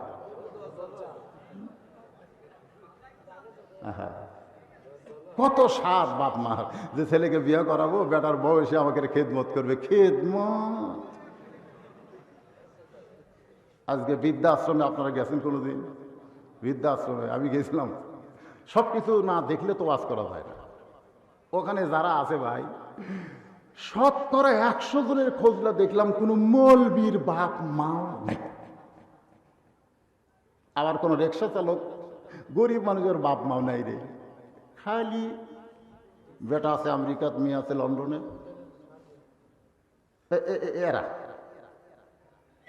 এরা বৃদ্ধাশ্রমে জায়গা পাইছে। অথচ আল্লাহ কোরআনে কি বললেন? ওয়াকাযা রাব্বুকা আল্লা তা'বুদু ইল্লা ইয়্যাহু ওয়া বিল ওয়ালিদাইনি ইহসানান। জোরে বলেন সুবহানাল্লাহ। আল্লাহর বান্দারা একটু মনোযোগ দিয়ে শোনেন। মেয়েটা মুস্কি মুস্কি হাসতেছে। ওমর ফারুক বলে, মা হাসো কেন? বলে, আপনাকে প্রমাণ দিতে হবে আপনার ছেলেই সবচাইতে ভালো। আপনি বললেন একটা ভালো ছেলের সঙ্গে বিয়ে বসার অধিকার আমার আছে, তাহলে আপনাকে প্রমাণ দিতে হবে আপনার ছেলেই সবচাইতে ভালো। ওমর ফারুক চমকে উঠছে। মেয়েটা বলতেছে, আপনি বলেন যে আপনার ছেলে সবচাইতে ভালো, তাহলে আপনার ছেলের আমি বউ হব, অসুবিধা নাই। ওমর ফারুক বললেন, মা, আমার ছেলে সবচাইতে ভালো, এটা আমি কেমনে বলি? তাহলে আপনি যে কইলেন আমার অধিকার হলো ভালো একটা ছেলের সঙ্গে বিয়ে বসা, তাহলে ভালো ছেলে আপনি বলতেছেন আপনার আব্দুল্লাহ। ওমর ফারুক বললেন, মা, তুমি আমাকে ঠকায় দিলে। সুবহানাল্লাহ কন্যা কেন? তোমার কাছে কি ভালো কোনো ছেলের খবর আছে? মেয়েটা বলতেছে, আমির আল মুমিনিন, আমার কাছে একটা ছেলের খবর আছে, নাম হলো হোসাইন, বাবার নাম হলো আলী, নানার নাম হলো মুহাম্মদ। 100 বানায়। অথচ আপনারা জানেন ঘটক কিন্তু আল্লাহ। আমার আল্লাহও ঘটকালি করছে। সুবহানাল্লাহ করেন নাকি? আল্লাহর নবীও ঘটকালি করেছেন। চামড়া ফাটা, দেহ ফাটা, কালো সাহাবীর ঘটকালি আল্লাহর নবী করেছেন। জোরে কোন কথা ঠিক কিনা? ওমর ফারুক বললেন, মা, জীবনে কোনোদিন ঘটকালি করে নাই, আজকে তোমার জন্য ঘটক হয়ে আলীর বাড়িতে যাব। মেয়েটাকে নিরাপদ আশ্রয় দিয়া পড়ন্ত বিকাল বেলায় হযরত আলীর দরজায় গিয়ে সালাম দিলেন। আপনারা যখন কোনো বাড়ির দরজায় যাবেন, কলিং বেলে চাপ দেবেন না, দরজা খটখট করবেন না, এমনি এমনি নাম ধরে ডাকবেন না। রাসূলের সুন্নত হলো আসসালামু আলাইকা আহলাল বাইত, আসসালামু আলাইকুম ইয়া আহলাল বাইত। এই বাড়ির ভিতরে যারা আছো সবার প্রতি আল্লাহ রহমত বর্ষিত হোক, জোরে কর সুবহানাল্লাহ। সঙ্গে সঙ্গে হযরত আলী ওয়ালাইকুম আসসালাম বলে দরজা খুলে বললেন, ইয়া আমিরাল মুমিনিন, আমার বাড়ির দরজায় আপনি আমারে সালাম দিলেন, কারণ কি? ওমর ফারুক বললেন, আম্মা সাইলা ফালা তানহার, সাইলকারীকে ফিরানো। হযরত আলী বললেন, আপনি কেমনে ফকির, কিসের ফকির? ওমর ফারুক বললেন, আলী রে, জীবনে কোনোদিন ঘটকালি করি নাই, আজকে তোমার হোসেনের ব্যাপারে একটু ঘটকালি করতে চাই। হযরত আলী আসমানের দিকে তাকায় বলে, মাবুদ, ওমর ফারুক যদি আমার ছেলের ঘটক হয় তবে অবশ্যই মেয়ে ভালো হবে। ঘটক যদি ভালো হয়, পাত্র পাত্রী কি খারাপ হয়? আমার ঘটকালিতে বিয়ে করবেন? করবেন না। কারণ আমরা ঘটকালি করলেই বলবো বিবাহ করতে গেলে মোহর না নগদ দেওয়া লাগবে, ডিমান্ড দেওয়া চলবে না। এক ছেলে এই মৌলবীর ঘটকালি চলবে না।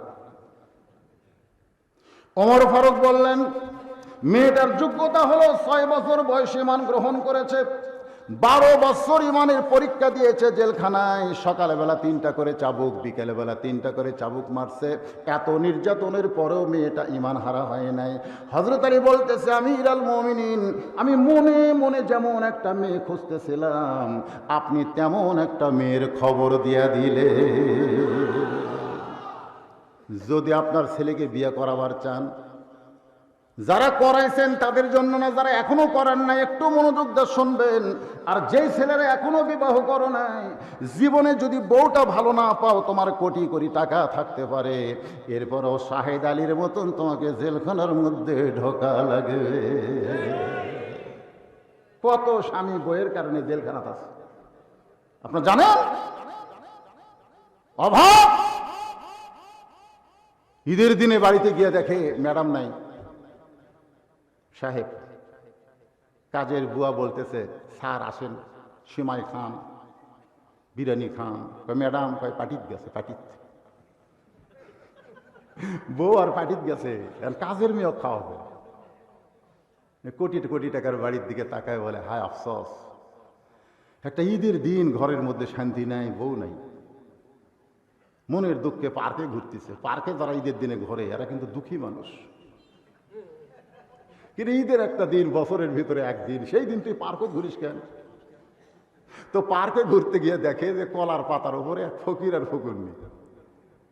ওই মানুষের কাছে ভিক্ষা করে যা পাইছে, বউ স্বামীর মুখত দেয়, আবার স্বামী বউয়ের মুখত দেয়। ওই দেখে আর বলে, আল্লাহ, শান্তি কোথায়, গাছতলায় না 3 তলায়?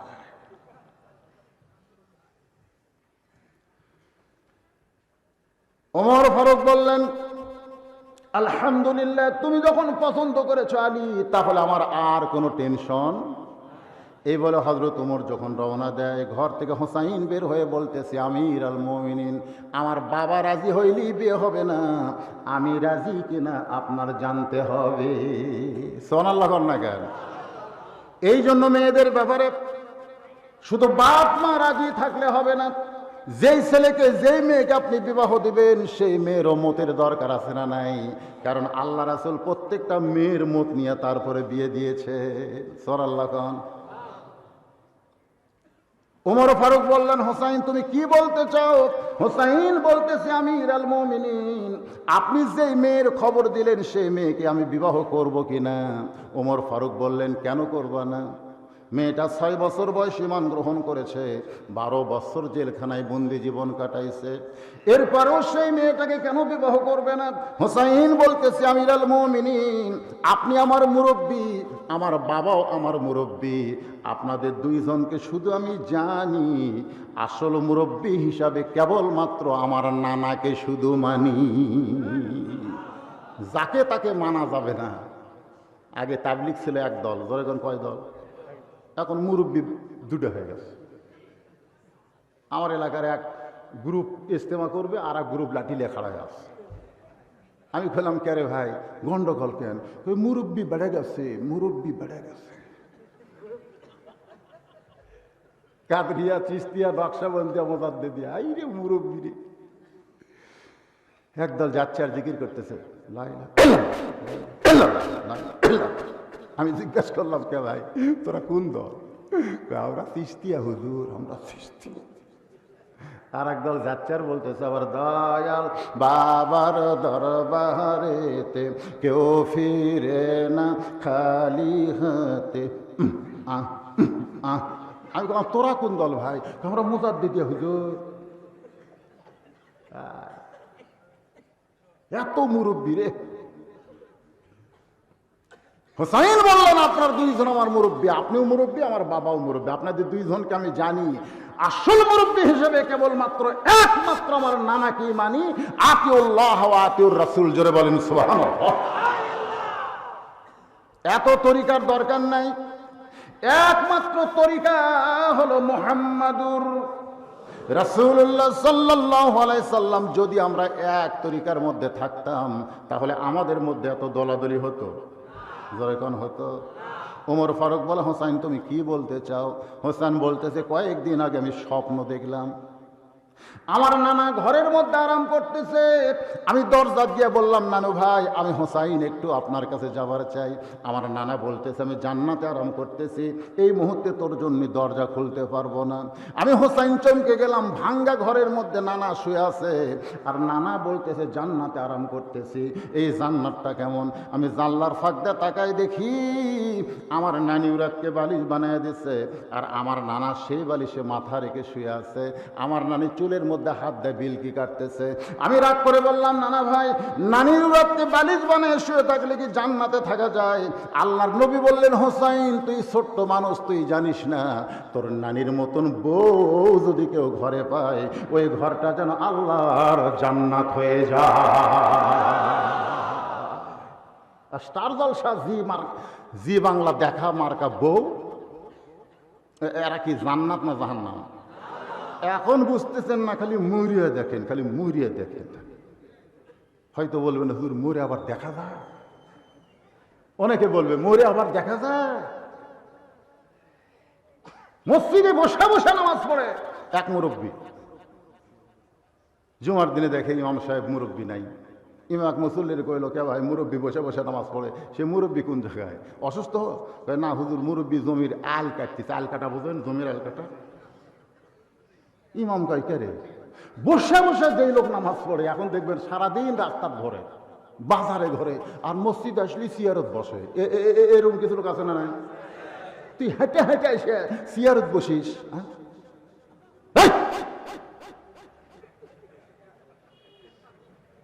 দশের ব্যাগ নিয়ে চলে যায়, আর মসজিদে আসলে সিয়ার খোঁজে, সিয়ার সিয়ার। আল্লাহ বলেছেন, কুম লিল্লাহি ওয়ানিতিন, দাঁড়াও আল্লাহর জন্য আনুগত্য নিয়ে দাঁড়াও। চেয়ারে বসে যদি নামাজ পড়েন, বাড়িতে পড়েন। আপনি অসুস্থ মাজুর ব্যক্তির জন্য তো জামাত না। আপনি বয়স্ক হয়ে গেছেন, সারা জীবন চাকরি করা লাগবে আপনার? লাগবে? যৌবন বয়স থেকে যদি 60 বছর পর্যন্ত সরকার চাকরি করে দেয়, বুড়া বয়সে সরকার কয় বসে থাকা খা, যা বসে থাকা খা। যারা যৌবন বয়সে 5 ওয়াক্ত নামাজ জামাত আদায় করবে, বুড়া বয়সে যদি নামাজ পড়বার নাও পারে, আল্লাহ যৌবনের পেনশনের সওয়াব দিয়ে দিবে। জোরে কোন সুবহানাল্লাহ। সরকার পারে তো আল্লাহ পারে না? যাই সিয়ার ধরছে, জিজ্ঞাসা করা হচ্ছে সিয়ারত কেন? মাজা চলে না। নামাজ ধরছেন কখন? কই বছর 3 আগে। 3 বছর আগে নামাজ ধরছে। বুড়া বয়সে যেমন সরকারি চাকরি পাওয়া যায় না, বুড়া বয়সে আল্লাহর নামাজও হয় না। সমস্ত ইবাদতের সাথে নামাজকে তুলনা করা যাবে না। নামাজ হলো সরকারি চাকরির মতো আল্লাহর ইবাদত। জোরে কোন কথা ঠিক কিনা? এই জন্য রাসূল বলেছে, লা সালাতা লা ঈমানা, যার নামাজ নাই তার ঈমান নাই। লা সালাতা লা দীনা, যার নামাজ নাই তার কোনো ধর্মই নাই।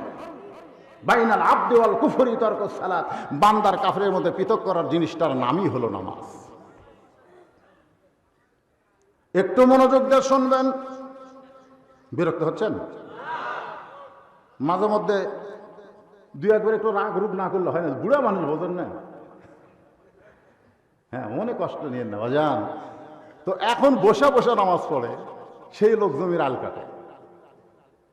ইমাম সাহেব নামাজ শেষ করে দেয়, ডাক দিয়েছে, চাচা বাড়িতে আছেন? বাড়ির চাচি বলতেছে, তোমার চাচা এখনো জমিতে আছে। ইমাম জমিতে যায়, দেখে বুড়া খালি কোদাল মারতেছে। সালাম দেওয়ালে, চাচা আজকে জুমার দিন, হয় বাবা, জুমাত গেলে তো আজকে কাজ হয় না, এই জন্য আজকে জুমা কাজা করছে, আল্লাহ চাইলে সামনে জুম্মায় যাব।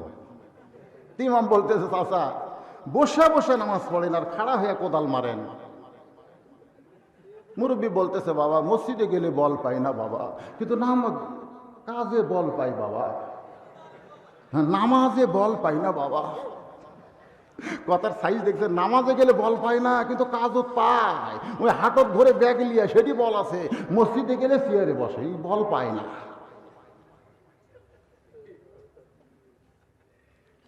ইমাম বলতেছেন মুরব্বী মসজিদে গেলে নামাজের শক্তি পান না, কাজে শক্তি পান, যেদিন মরে যাবেন সেদিন দেখতে পাবেন অবস্থাটা কি হয়। মুরব্বী বলে মরলে আবার দেখবো কেমনে? ইমাম কয় এটা আসল মরা না, আপনাকে শিখাই দেয়। আপনার ছেলে কয়টা?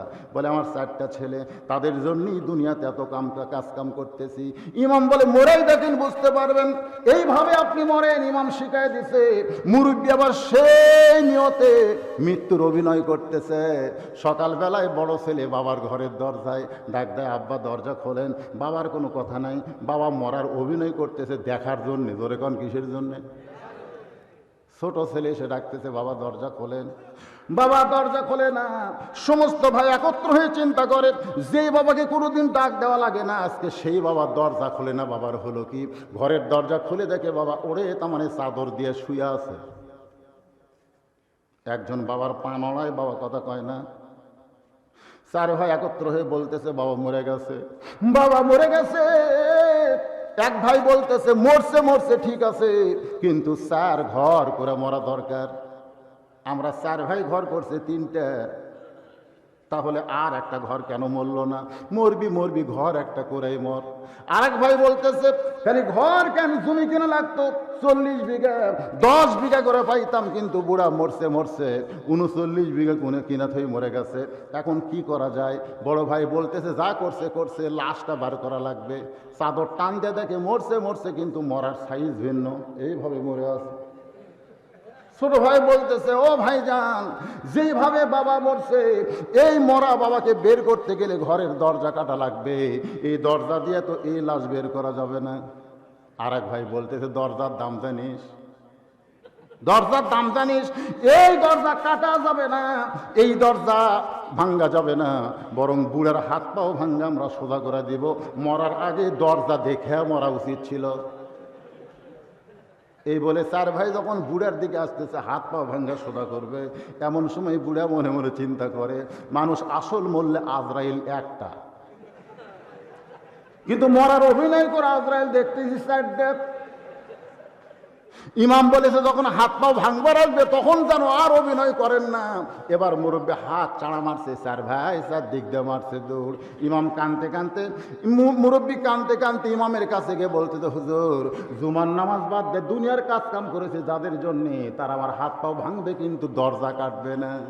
সঙ্গে সঙ্গে ইমাম কোরআন থেকে পড়তেছেন, ইয়া আইয়ুহান নাসু তাকু রাব্বাকুম ওয়াখশাউ ইয়াওমান লা ইয়াজি ওয়ালিদুন আন ওয়ালাদিহি ওয়ালা মাউলুদুন হুয়া জাযিন আন ওয়ালিদিহি শাইয়্যা। লিল্লাহি একটু মনোযোগ দিয়ে শুনবেন। হুসাইন বলতেছে আমিরুল মুমিনিন, আমার নানা বলতেছে তোর নানি এমন একটা বউ, তোর নানির মতন বউ যদি কেউ ঘরে পায়, ওই ঘরটা আল্লাহর জান্নাত হয়ে যায়। আমিরুল মুমিনিন, আমি তখন থেকে সিদ্ধান্ত নিয়েছি বিয়ে যদি করতে হয় তাহলে আমার নানার মতো বিয়ে করব। জোরে কোন কার মতো? আমার নানা যেমন বিয়ে করেছে, আমার নানি যেমন জান্নাতি বউ, আমিও বিয়ে করবো এমন একটা জান্নাতি বউ। হুসাইন বাবার সামনে দাঁড়ায় বলে, ও বাবা আপনি যে আমার মাকে বিয়ে করেছেন, আপনি বলেন তো আমার মা আপনার কেমন বউ? আমার মা যেমন আপনার ভালো বউ, আমার নানি যেমন আমার নানার ভালো বউ, আমি তেমন একটা মেয়েকে বিয়ে করতে চাই।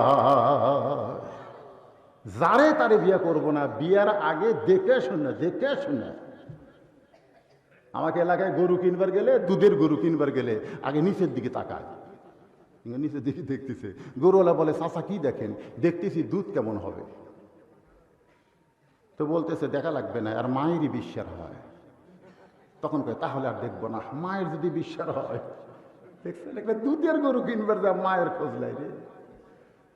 আর যাক তাক বিয়ে করে বেটার বউ করে, এমনি বাড়িতে অশান্তি।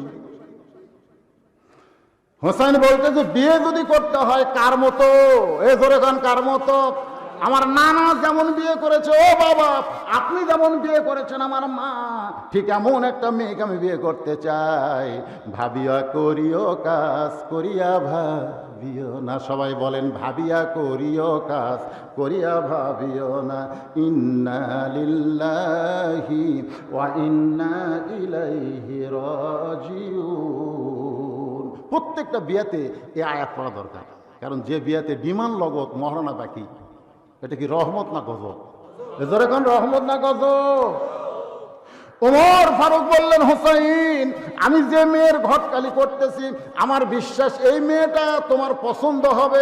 হোসাইন বলতেছে আপনার কথা মতো বিয়ে করব না, আমি সিদ্ধান্ত নিয়েছি যে মেয়েকে বিয়ে করব সে মেয়েকে 3টা প্রশ্ন করব। জোরে কোন কয় প্রশ্ন? ওমর ফারুক বলে হোসাইন কি 3টা প্রশ্ন করবে?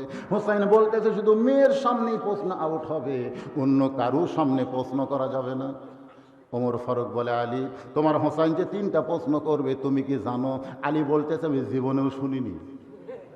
ওমর ফারুক কাঁদতে কাঁদতে মেয়েটার কাছে, মেয়েটা বলতেছে আপনার ঘটকালিকে আল্লাহ কবুল করে নাই, আপনি কেন কাঁদতেছেন? ওমর ফারুক বলে মা আমার আব্দুল্লাহর সঙ্গে বিয়ে বসলে তুই শান্তি পাবি। মেয়েটা বলতেছে আপনি বলেন হোসাইনের চাইতে আব্দুল্লাহ ভালো, আমার কোনো আপত্তি নেই। যদি হোসাইন আব্দুল্লাহর চাইতে ভালো হয় তাহলে হোসাইনের সঙ্গেই বিয়ে বসতে চাই। ওমর ফারুক বললেন তুমি বিয়ে বসতে চাইলে তো হবে না, হোসাইন যাকে বিবাহ করবে তাকে 3টা প্রশ্ন করবে, উত্তর দিবার পারলে বিয়ে নসেদ বিয়ে করবে না। মেয়েটা বলতেছে আমির আল মুমিনিন হোসেন কি 3টা প্রশ্ন করবে আমি জানি না, তবে আমার ঈমান বলতেছে আমি না পারলেও আমার আল্লাহ পারাবে। একটা তাকবীর দেওয়া দরকার। কেন তাকবীর দিলাম? মেয়েটা বলতেছে আমার ঈমান বলতেছে ঈমান ঈমান। আজকে আমাদের যুবকগুলোকে যদি ইন্নালিল্লাহ ইন্নালিল্লাহ যদি বাঁচাবার চান, যদি সুন্দর করে রাখতে চান, তাহলে মা বোনদের পর্দার বিকল্প নাই। আজকে ওরা রাস্তা ঘুরতেছে কেন? আসার সময় দেখলাম কতগুলো যুবক একটি হয়ে দেখলাম রাস্তার গল্প করতেছে। এত রাত্রে রাস্তার ঘোরা লক্ষণ ভালো? এ কথা কন না কেন? রাস্তার ঘোরা লক্ষণ ভালো? চোর ডাকাত ছাড়া কে ঘোরে? এই ছেলেরা এখনো যারা রাস্তাতে আসো আসো, রাস্তা এমন পর্যায়ে চলে গেছে যুবকদের জন্য শোনা দরকার। ধরে কোন কথা ঠিক কিনা? আমরা বুড়ো মানুষ, আমরা একটা সুন্দর মেয়ে দেখলে কি হয়? কি হয়? কিছু হয়? এ কথা কর না কেন? আর একটা যুবক দেখলে বুড়া তোরে পারে ভাঙ্গা চুরে বুড়া। আর যুবক দেখলে সুন্দর নারী দেখলে পরে আমার দিল দেওয়ানা করে ওলে ওলে বলে। আমি যুবকদের জন্য বলতেছি বাজান একটু মনোযোগ দিয়ে শোনো, সামনে চাদর এটা কোনো ওয়াজ নয়, পর্দা কোনো ওয়াজ নয়, পর্দা হলো আল্লাহ। আরো করে বলেন। এবার ওমর ফারুক বলতেছেন হোসেন কি 3টা প্রশ্ন করবে শুরু করে দাও, কি 3টা প্রশ্ন করবে শুরু করে দাও। এবার হোসেন দাঁড়িয়ে গেলেন, দাঁড়িয়ে বলতেছে রে মেয়ে তুমি একা একা বসে আছো, তাই বলে তুমি একলা না। এই কথাটা খেয়াল করে শুনবেন। হোসেন রাদিয়াল্লাহু মেয়েটাকে লক্ষ্য করে বলতেছে মেয়েরে তুমি একা একা বসে গেছো, তাই বলে তুমি একলা না, বরং আমি হোসাইন বড় একলা হয়ে গেছি। ওমর ফারুক বল হোসাইন তুমি কি পাগল হলে নাকি? তোমার ডান পাশে আমি, বাম পাশে তোমার বাবা বসে আছে, কিন্তু মেয়েটা একা একা বসে আছে, সেই মেয়েটা একলা না, তুমি একলা কেমনে হলে? ওমর ফারুকের দিকে না তাকায় হোসেন বলতেছে রে মেয়ে আমার 2 পাশে 2জন মহামানব দেহ নিয়ে বসে আছে, কিন্তু এই 2 মহামানব মনে মনে তোমার পক্ষ নিয়েছে। আপনারা বলেন তো বসে আছে কোন সাইডে আর পক্ষ লিছে কার? উমর ফারুক কিন্তু বলতেছে আল্লাহ মেয়েটা যেন পারে, আল্লাহ হয়তো আলীও কিন্তু চিন্তা করতেছে মেয়েটা যেন উত্তর দিবার পারে, কিন্তু বসে আছে। এখান থেকে একটা ফতুয়া নেন যে বেটার বউ বিয়ার আগে বাপের জন্য দেখা যায় নাই। আমার এলাকার এক মুরব্বী বলতেছে এ পর্যন্ত 30টা দেখলাম, পছন্দ হলো না। আমি কইলাম চাচা বুড়া বয়স আবার বিয়ে করবে? এই ছাগল, আমার জন্য না তো ছেলের জন্য। তো ছেলের জন্য তুমি পছন্দ করবে, তার মানে কিভাবে দেখতেছে? বাবা কিভাবে দেখবো, লাড়া ছাড়াই দেখতেছি। লাড়া ছাড়া দেখা বোঝেন না, মাথার চুল ধরতেছে, চুল ধরে বলতেছে দেখি তো মা তোমার চুলটা, দেখি তো মা। হাত ধরে বলতেছে দেখি তো মা তোমার হাতটা, দেখি তো মা। মিন শারিল ওয়াসওয়াসিল খান্নাস, ভিতরে শয়তান বলতেছে আলী লাগতেছে। হাসতেছেন কেন? আপনার ছেলে বিয়ে করবে, আপনি 30টা দেখেন কেন? এগুলো ইসলামে জায়েজ। যদি কোনো বাবা বেটার বউ দেখতে যায় সঙ্গে সঙ্গে বড় লাগবে ইন্না লিল্লাহি ওয়া ইন্না ইলাইহি রাজিউন। ওমর ফারুক বলে হোসেন এখন প্রশ্ন করো, একটু মনোযোগ দিয়ে শুনবেন, প্রশ্ন কিন্তু শুরু হয়ে যাচ্ছে। হোসাইন বলতেছে রে মেয়ে, 1 নম্বর প্রশ্ন হলো আমার মাকে তুমি জানো? আমার মাকে তুমি জানো?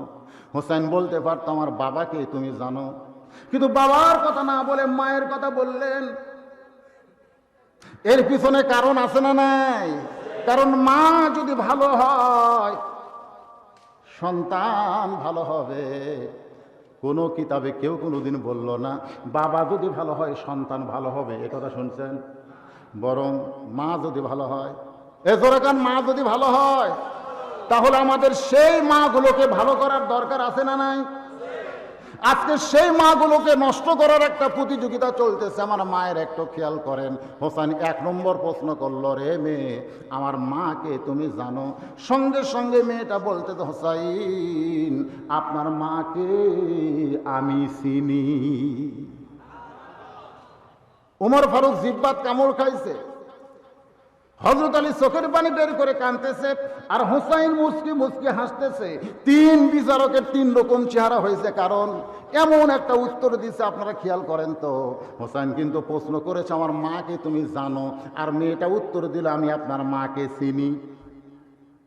আপনারা বলেন তো জানা আর চেনা দুইটাকে এক? এতদিন ধরে আপনারা আমাকে জানতেন। বদরশীদ বগুড়ার একজন বক্তা আছে, আপনারা জানতেন কিন্তু চিনতেন না, কিন্তু আজকে সরাসরি ওয়াজ শোনার পর আপনারা সবাই চিনতেছেন। জোরে কোন কথা ঠিক কি না? আপনারা বলেন তো জানা আর চেনা দুইটা কি এক?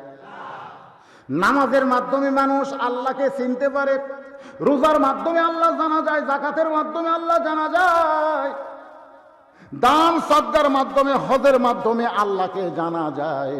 কিন্তু মানুষ যখন নামাজে দাঁড়াবে আনতা আবুদুল্লাহ কান্নাকা তারাহু ফাইন লাম তাকুন তারাহু ফাইন্নাহু ইয়ারাকা। রাসূল বলেছেন আসসালাতু মিরাজুল মুমিনিন।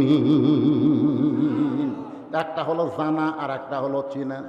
মেয়েটা বলতে তো হোসাইন আমি আপনার মাকে চিনি, সঙ্গে সঙ্গে হয়তো তোমার জিব্বাত কামড় খাইছে।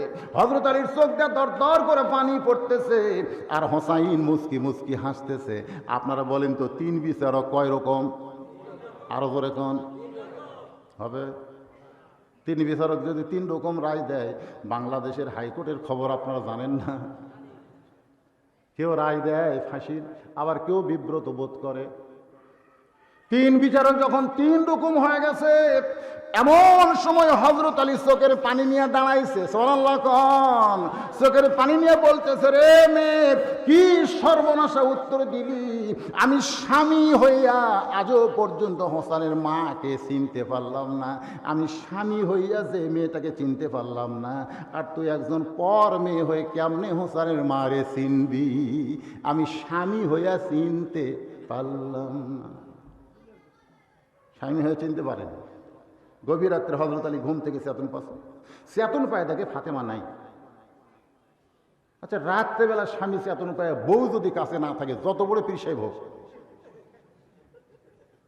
কি কোন ভিতরে কিছু হবে না? হযরত আলী একটু বসলেন, ঘুমোর থেকে একটু বসা লাগে, বসার পর চিন্তা করলেন পেশাব পায়খানা, ধৈর্য ধারণ করে দেখলেন না, আসে না।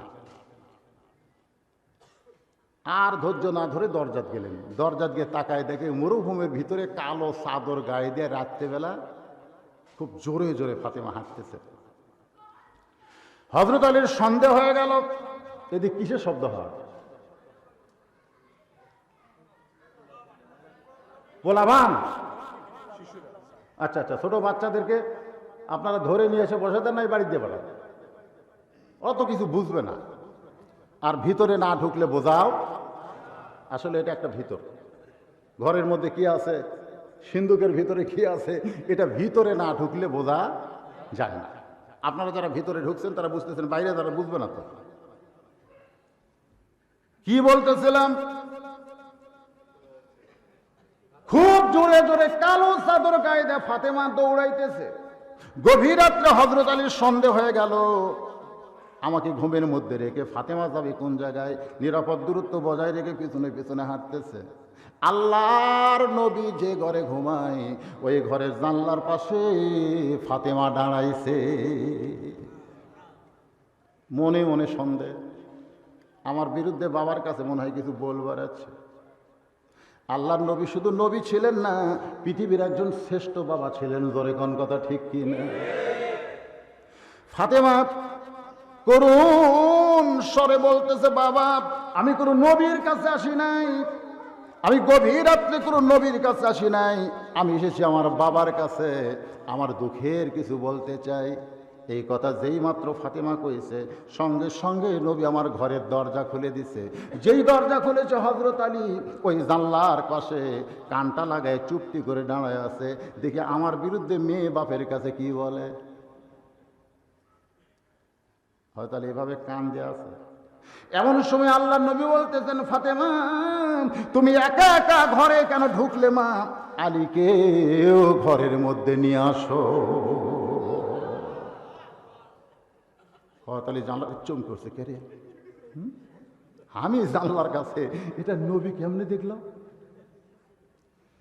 অনেকেই চিন্তা করবেন নবী হয়তো গায়েবের খবর জানে। এখানে কিন্তু নবী হয়ে চিন্তা করে নাই, একজন বাবা হয়ে চিন্তা করেছে। বিয়া দেওয়া মেয়ে যদি গভীর রাত্রে বাবার কাছে আসে, তাহলে প্রত্যেক বাবাই বলবে তুই একা কেন, জামাই কোথায়? বলবে কি বলবে না? আল্লাহর নবী গায়েবে জানে, জানে। আপনার সূরা হাসরে পড়েন না শেষ দিন আয়াতে? পড়েন, একটা আয়াত পড়েন, হুয়াল্লাহুল্লাযী লা ইলাহা ইল্লাহু আলিমুল গায়বি ওয়াশ শাহাদাতি হুয়ার রাহমানুর রাহিম। ফাতেমা বলতেছে, বাবা আপনার জামাই ঘরের মধ্যে ঘুম পাড়তেছে, ওই ঘুমন্ত স্বামীকে চেতন করা আমি বেয়াদবি মনে করলাম। সুবহানাল্লাহ কোন? কারণ স্বামী আমার সারাদিন কাজ কাম করে, রাতের বেলা ঘুমায় গেছে, ওই ঘুমন্ত স্বামীকে চেতন করা আমি বেয়াদবি মনে করে আমি তাকে ঘুমের মধ্যে রেখেই আপনার কাছে চাইছি, মেহেরবানি করে আপনি একটু বাতি জ্বালান বাবা, আপনি একটু বাতি জ্বালান। আল্লাহ রাসূল বলতে, ফাতেমা ঘুমন্ত স্বামীকে রেখে আইছো ঠিক আছে, কিন্তু স্বামী যদি চেতন পায়, কারণ স্বামী যখন বউয়ের কাছে থাকে তখন স্বামী চেতন পালেও আবার ঘুমিয়ে যায়। যার কে আমাদের বউ আছে, আমরা যদি রাত্রেবেলা চেতন পাই, বউয়ের গাওয়াত আবার হাত দিয়ে ঘুমিয়ে যায়। জোরে কোন কথা ঠিক কিনা? আর যার কে বউ নাই, এরা যদি একবার চেতন পায়, ফেসবুক খেলা ছাড়া এরকে বুদ্ধি নাই। ফেসবুক বুঝে না। আমরা ওয়াজ করে যাওয়ার সময় দুই একজন মাঝে মধ্যে আমাকে মোবাইল করে বলে, হুজুর আপনি এত রাত্রে চেতন আছেন? আমি গেলাম, পাগলা মাগুরা ওয়াজ করে বগুড়া যাচ্ছি রে, মাঝে মধ্যে একটু টিপতেছি, তোরা কে চেতন? যারকে বউ নাই, এরা যদি একবার ঘুম থেকে চেতন পায় আর সহজে ঘুম ধরে না। আল্লাহ নবী বললেন, ফাতেমা তুমি ঘুমন্ত স্বামীকে রেখাইছো, স্বামী যদি চেতন পায় আর তোমাকে যদি কাছে দেখতে না পায়, তাহলে আলীর মনে কি হবে? ফাতেমা চোখের পানি নিয়ে বলে, বাবা আল্লাহ রহমতে এমন একটা স্বামী আমি পেয়েছি, যেই স্বামী ফাতেমারে কোনোদিন সন্দেহ করবে না। সুবহানাল্লাহ। তো আপনারা বলেন ঠিকই, সন্দেহ করছে কি করে নাই? এই জন্য হযরত আলী চোখটা দরদর করে পানি পড়তেছে। রে মেয়ে, আমার বিবি হওয়ার পরেও আমি হোসেনের মাকে আজ পর্যন্ত চিনতে পারলাম না, আর তুই ভিন দেশের একটা মেয়ে হয়ে বললি আমি চিনি, তুই কেমন করে চিনতে পারিস? মেয়েটা বলতে তো, হোসাইন, আপনার মায়ের চোখের ভুরু জোড়া ছিল। হোসাইন, আপনার মায়ের বাম গালে কালো একটা তিল ছিল। হোসাইন, আপনার মায়ের থুতুনির তলে লাল একটা দাগ ছিল। সঙ্গে সঙ্গে হযরত আলী বলতেছেন, মা চুপ করো, আর বলো না, কারণ এই জায়গায় একজন পরপুরুষ আছে, পরপুরুষের সামনে আর ফাতেমার বয়ান দেওয়া যাবে না। আলী বলতেছেন, মা তুমি চুপ করো, এই জায়গায় একজন পরপুরুষ। জোরে কোন পরপুরুষের নাম কি? আরো জোরে কোন। হযরত উমর যদি পরপুরুষ হয়, তাহলে মুরিদের বয়ের জন্য পীর কোন পুরুষ? এই জোরে কোন। আজকে অনেক মুরিদ আছে পীরকে বাবা কয়। আমি এতদিন ফয়েজ নিছি, তুই নিবার যা। এবার বউ যখন পীরের কাছে যায়, পীর তখন মুরিদকে বলে, তুই সরা যা, তোর বউর একটু সবক দিবার চাই। আমি বলবো, কোন নারী পীরের কাছে মুরিদ হতে পারবে না। মুরিদ যদি হতে চাও, তাহলে স্বামীর কাছে প্রত্যেকটা বউরে মুরিদ হওয়া লাগবে। জোরে কোন কথা ঠিক না? আমার মায়েরা, যদি স্বামী বেজার হয়ে যায়, আপনার কোনো আমল আল্লাহর দরবারে কবুল হবে না।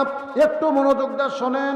মেয়েটা বলতেছে, হোসাইন, আমি যখন রোমের জেলখানায় বন্দি ছিলাম, শেরজিল কারারক্ষী সকালবেলা আমাকে 3টা চাবুক মারতো, বিকালবেলা আমাকে 3টা চাবুক মারতো। এই চাবুক মারতে মারতে এক সময় আমি বেহুশ হয়ে যাইতাম, আবার হুঁশ ফিরালে পরের দিন আবার মারতো।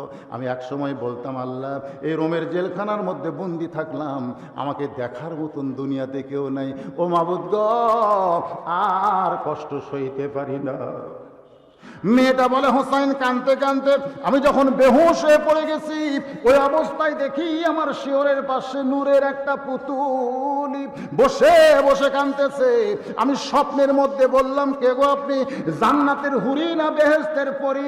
আমার মাথায় হাত দিয়ে বলতেছে, মা, আমি জান্নাতের হুরিও না বেহেশতের পরীও না, আমি হলাম জগৎ বিখ্যাত মা ফাতেমা। মেয়েটা বলে, হোসাইন, ওই স্বপ্নের ভিতরে আমি তাকায় দেখি আপনার মায়ের চোখের ভুরু জোড়া দেখতে পাই, বাম গালে কালো একটা তিল দেখেছি, থুতুনের তলে লাল একটা দাগ দেখতে পাই। সঙ্গে সঙ্গে হোসেন বলতেছে, রে মেয়ে, 1 নম্বর প্রশ্নের উত্তর যেমন চেয়েছিলাম, তার চাইতে তুমি 100 গুণ সুন্দর দিয়েছো। ওমর ফারুক বলে, আলী রে, আমার ঘটকালে আল্লাহ কবুল করেছে। হোসেন বলে, এত সহজ না, একটা প্রশ্নের উত্তর দিলে বিয়ে করব না, আমার 3টা প্রশ্নের উত্তর দিতে হবে। কবরে গেলে কয়টা দিবেন? জোরে কোন, কয়টা দিবেন? একটা সবাই পারবে। 1 নম্বর প্রশ্নের উত্তর আওয়ামী লীগ, বিএনপি, জাতীয় পার্টি সব, এমনকি হিন্দুরাও পারবে। কারণ আমাকে এলাকার হিন্দুরাও ঠেলাত করলে আল্লাহ কর। আমি কাজীপুর পৌরসভার মধ্যে আমার মাইক্রো রেখে যমুনার ওই পারে আমার মাহফিল, তো বিশাল একটা লঞ্চের মতো নৌকা নিয়ে এসে এসে বলতে যে, হুজুর ওঠেন। আমি নৌকা দেখলাম 100 যাত্রী হবে কমপক্ষে, আমাকে মাঝখানে বিছনা করে দিল, হুজুর ওঠেন। আমি নৌকাত বসে আছি। ইতিমধ্যে নৌকা যখন যমুনার মাঝখানে, আল্লাহর কি কাম, আসমানে কালো মেঘ করে বাতাস শুরু হলো। নৌকা যমুনার মাঝখানে বাতাস শুরু। নৌকার মধ্যে 2 জন হিন্দু ছিল। 2 হিন্দু আস্তে আস্তে আমার কাছে এসে কয়, হুজুর, হুজুর কিছু একটা করেন। তা আমি কইলাম, কি করব? আজান দেন হুজুর, আজান দেন। আমি বললাম, কে রে হিন্দু, তোরা আজানের কি জানিস? হুজুর, আমরা মুসলমান এলাকার দাঁড়ি করছি, এরকম বিপদ হলে আজান দেয়, আজান দিলি কমে দেন আজান। আমি বললাম, তোর কি ভগবানের খবর কি? হুজুর দেখি কয়, বিপদে ভগবান আছে। ঠেলাত পরে ওরা আল্লাহ কয়, কথা ঠিক কি না? এই জন্য মান রব্বুকা, তোমার রবকে। এই খ্রিস্টানও কবে আল্লাহ, ইহুদিও কবে আল্লাহ, হিন্দুও কবে আল্লাহ। এটা কেউ ধরা পড়বে না, কিন্তু ধরা পড়বে যে 2 নম্বর যখন বলবে, অমা দিন উকা, তোমার দিন কি? ও মরছে রে। ওয়ামাইয়াবতাগি পড়েন, ওয়ামাইয়াবতাগি গায়রাল ইসলাম দীনান ফালাই ইউকবাল মিনহু। এই মাঝখান থেকে কয় হুজুর উঠলো কেন রে? শেষ করে দেবো কটা বাজে?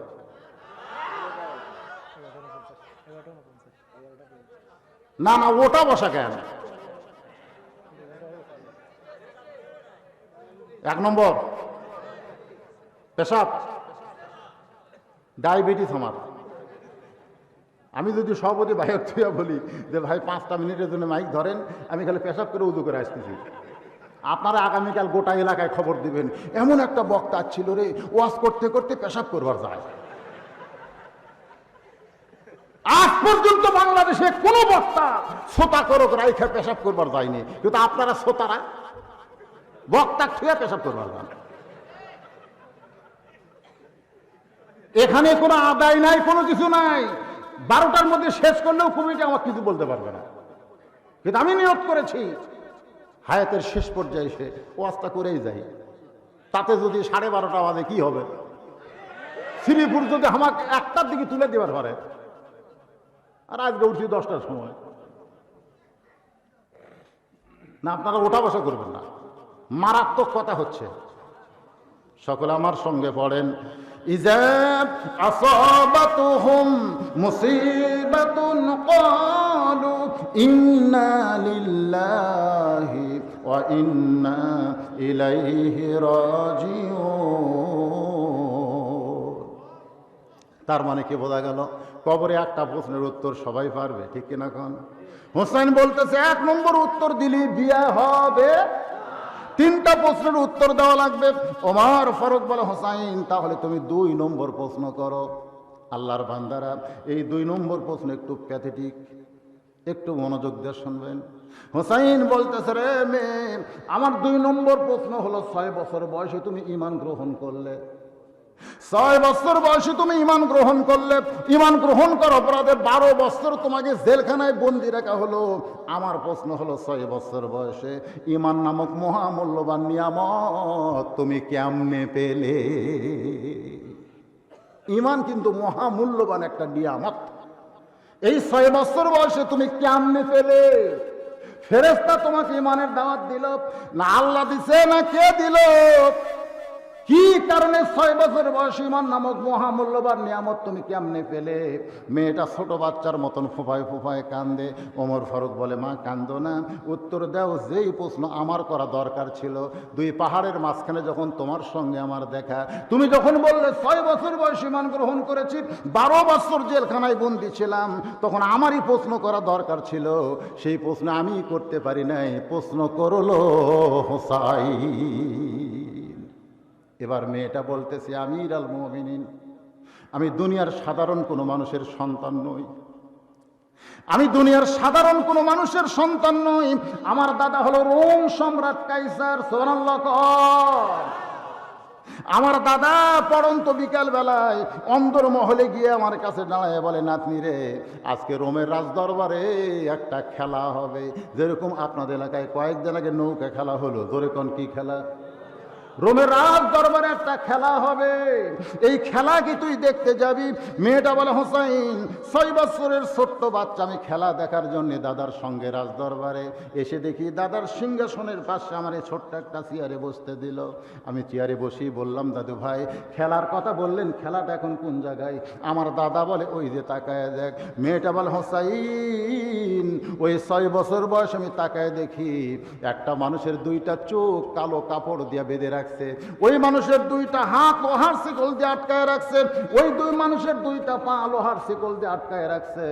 আমি বললাম দাদু ভাই আপনি যাকে খেলার কথা বলতেছেন ও আমি একটা মানুষ হিসাবে দেখতে পাই।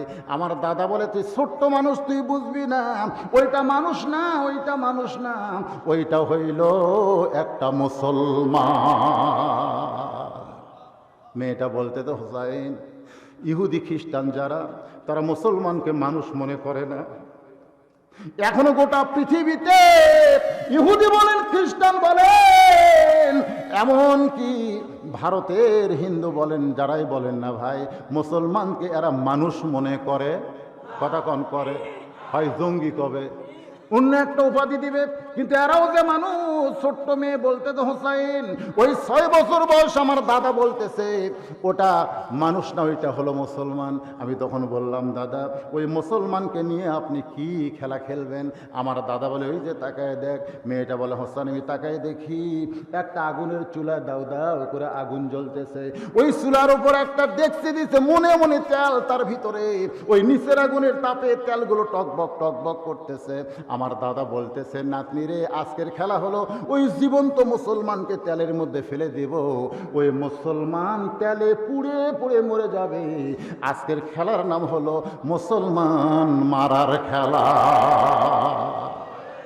গোটা পৃথিবীতে এখন চলতেছে কি মারার খেলা? জোরে কান, কি মারার খেলা? যত দেশ বলেন ইহুদি খ্রিস্টানদেরকে কেউ মারবে না, শুধু মারবে মুসলমানকে।